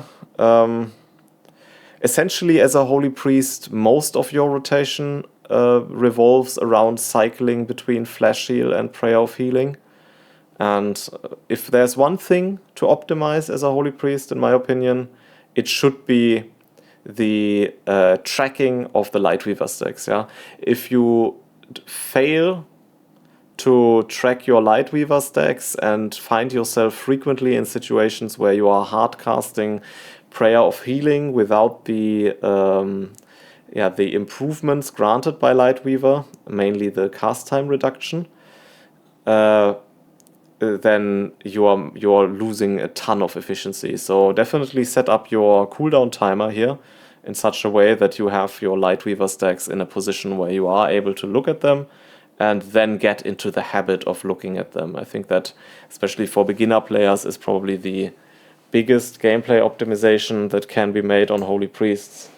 And then, as a next step, try to align the situations in which you have many Lightweaver stacks available with your dungeon knowledge and with big incoming damage events like this Dreadbellow, for example. We have 4 Lightweaver stacks available here, and we consume them here. I wanted to say maybe the cooldown usage with Divine Hymn wasn't that necessary. Then again, the cooldown on the spell is relatively low, so I'm okay with it. Maybe it would have made sense to consume 2 Lightweaver stacks beforehand and then go into Divine Hymn, but although maybe not. So I think it was handled adequately, but if we hadn't used Divine Hymn here and the Dreadbellow goes out as it does now, okay, so we are at 4 Lightweaver stacks, so we are reasonably well set up for the AoE damage. And most of the time, this setup happens naturally, so it's not only something that you need to mentally prepare all of the time, because obviously when there's no AoE damage going on, you are going to cast a lot of Flash of Lights, build up the Lightweaver stacks, and then you will have them for the AoE damage. But if for whatever reason you should not have Lightweaver stacks, then it makes sense to build them up before AoE damage, which you are anticipating, and so we can essentially cast for prayers of healing in a row. Although if you get a proc of benediction, you should almost always interject the benediction there. And now we have consumed all of the Lightweaver stacks. Now we should not continue with our prayer of healing. In this case, it makes sense to then target the player who is lowest with Flash Heal. As my second monitor turns off, I hope this doesn't affect the video. Let me just quickly check, because I've already had to re-record one of those for reasons, and when my second monitor turns off, then things happen on my computer. It's like a TV screen, so it has an automatic power off function, but I look at it afterwards. I think the video is fine. Lost a little bit of my train of thought here. Yeah, anyway, Prayer of Healing is your go-to solution for dealing with AoE damage as we go into this boss and the Light Scarf Flare.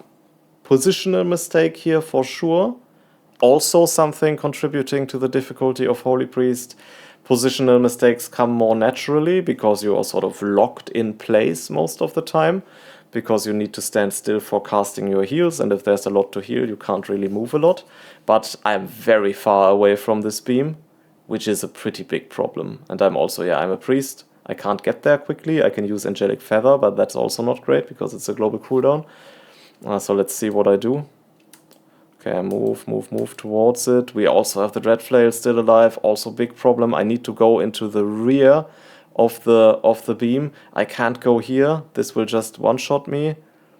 Yeah, so I'm not even sure if we are not going to have a ton of deaths here, because there's also this zone on the ground. So what do I do even? How do I get Okay, I risk it. I risk getting hit by the Dread Flail. And you can already see his AoE cleave here on the ground. Everybody is almost dead. Again, Priest doesn't have a great solution for it. I can use my Serenity. I do. I should use Fade. I have Lightweaver stacks. This shouldn't be a Flash Shield. This should be a Prayer of Healing. And yeah, we have a Prayer of Healing afterward. This was probably a healing potion on the Shaman. Now I try to inch my way to the rear of the beam. And yeah, then when you have the Lightweaver stacks available, you can get through the beam damage reasonably comfortably with Prayer of Healing. So Holy Priest is not weak on this boss. It's relatively strong for dealing with this AoE damage because your Prayer of Healing is so strong. And you can essentially just spam it to get through the damage phase, especially if you do have the Lightweaver stacks available. But you need to make sure that your positioning is aligned in such a way that you are able to move into the beam immediately and not have to run for 10 minutes. Maybe if I had buffed our Shaman with my Power Infusion, if it was ready, I'm not quite sure, then we could have even almost one-faced this encounter. Okay, now let's see if we... now I buffed the Shaman. Let's see if we can do it better this time. So I would like to say myself move to the rear here immediately. I don't have any procs, unfortunately, to cast on the move. And I should use Halo now, or at least, I should use Apotheosis, or at least Halo. What are we gonna do? Okay, the beam comes over here. I haven't used Global here for a split second. Divine Hymn is also quite powerful here. It's definitely okay as a button to press. It's sort of the easiest solution. Yeah, you just press it and it will help deal with the damage. We have 2 Lightweaver stacks, so preparation is not perfect here. Halo is a bit wasted here. It should be used in preparation and not as a reactive spell. So yeah, the preparation was just poor. I should have used Halo while I had the time beforehand and then moved into the area, into the beam with Halo being active. Luckily, oh yeah, as the Dread Flail hits everyone, including myself, I think. So even though I'm standing at the edge of the beam pretty much, I should have moved a little bit further back even now that the Dread Flail is still alive. Because you can see now the AoE from the Dread Flail is going to go out. And there it is. And it hits everyone in the party. Including myself, I think. Not quite sure, maybe it didn't hit me, but it hit everybody else for sure. And oh, sorry for hitting the microphone. Suddenly, everybody is low. And we have one more Lightweaver Prayer of Healing cast here. Doesn't save the Evoker, though. And yeah, so our healing power here is really quite strong in this situation. So generally speaking, this boss is probably one of the easier ones as a Holy Priest. Or Holy Priest is one of the healers better suited for dealing with this boss, I would say, because the healing profile just aligns very well with the damage profile. But you really need to make sure that you are very close to the beam in the beginning and that you're not getting hit by any of the AoE effects from the ads. And that ideally you have Halo or Apotheosis activated beforehand. And honestly, I think the main mistake I'm making on my Holy Priest that is being crystallized here by looking at this key is the absolute catastrophic underusage of Apotheosis. So the problem is I treat Apotheosis as a reactive panic button, so I don't integrate it in my rotation, obviously. And okay, now I use it. So at least once, I guess. Maybe I've used it once before or so, but yeah.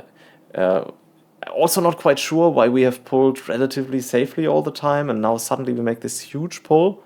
That also sort of a little bit of mental overload again for me, because we have all of those in the back. I Master Spell. I'm not exactly sure on the position of my teammates. I miss some of them with the Master Spell. And then I get hit from the lingering image in the back and get disoriented. So yeah, not perfectly played, but also just yeah, I didn't expect this pull at all, so that can also contribute obviously to making mistakes in the game. But yeah, what I wanted to say is that I treat my Apotheosis as a panic button, but if there's ever a healing cooldown which isn't a panic button, out of all the healing cooldowns in the game, it's probably Apotheosis, because the button literally doesn't do anything when it is pressed. It is a completely meaningless global for immediately saving the group. And yeah, I think it's definitely something that I should work into my rotation more strongly.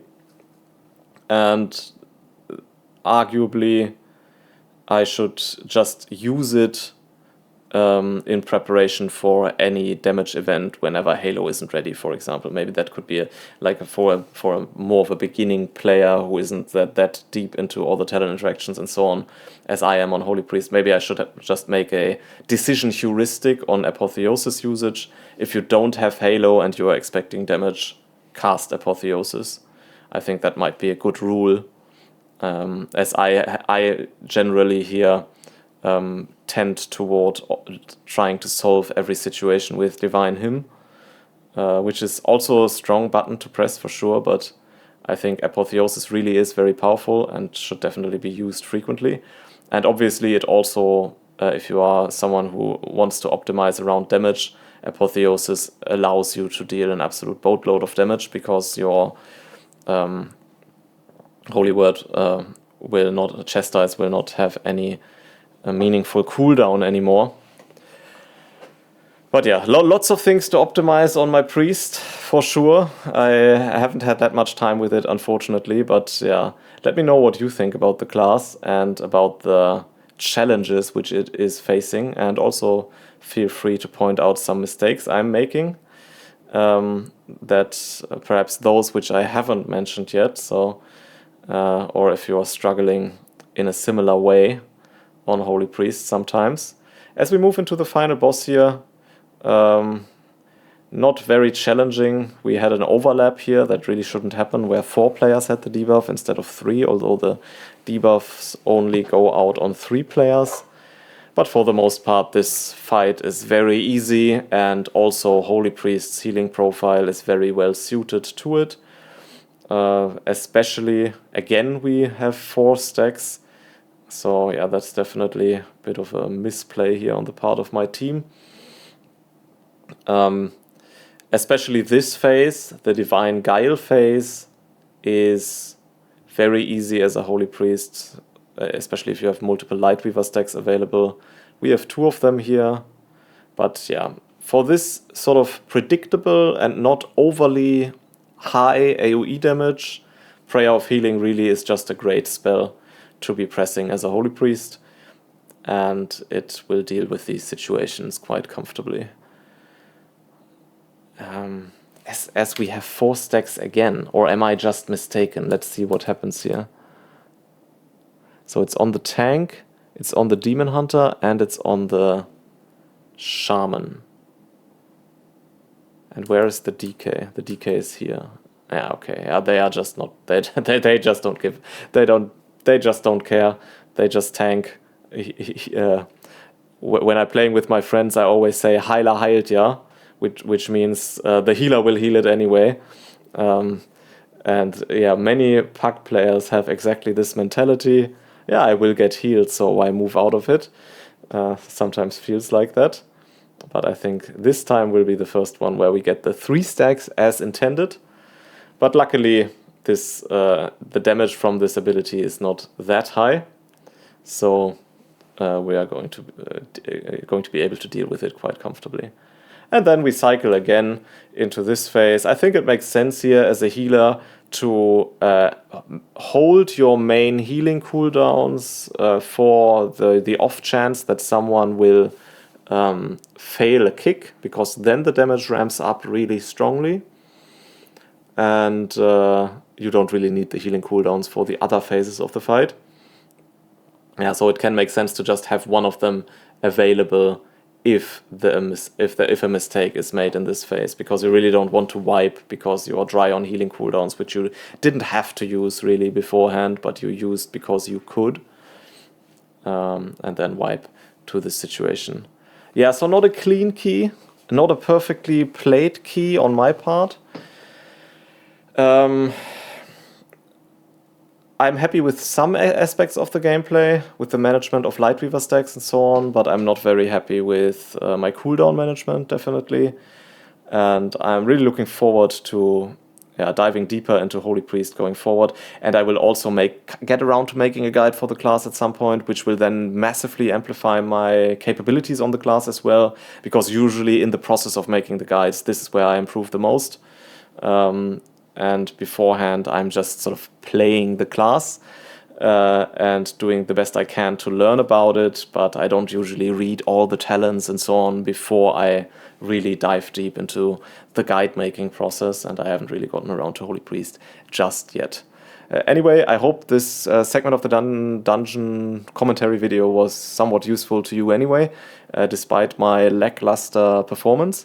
And thank you for watching this segment of the video. And see you in the next one, perhaps. If there will be a next one, maybe this will be the last one, we'll see. Okay, that does it. These were all of the dungeon commentaries which I have had for you this time. As I mentioned in the intro, which to be fair has been a long time ago now, if you've watched the entire video, I'm really strongly considering making another channel for these kinds of videos, so please, again, let me know if that's something that would be useful to you and that's something you would like to follow, in which case I will very likely start making these kinds of commentaries on another channel in a couple of weeks' time. Beyond that, thank you very much for watching this video. If you watched till the end here, I would be very happy if you could give the video a like, and also if you haven't done so yet, to subscribe to my channel, as you will not miss any future uploads in this case, and you will also help me out a lot in growing the channel. Thank you very much for watching this video though, and I will see you soon.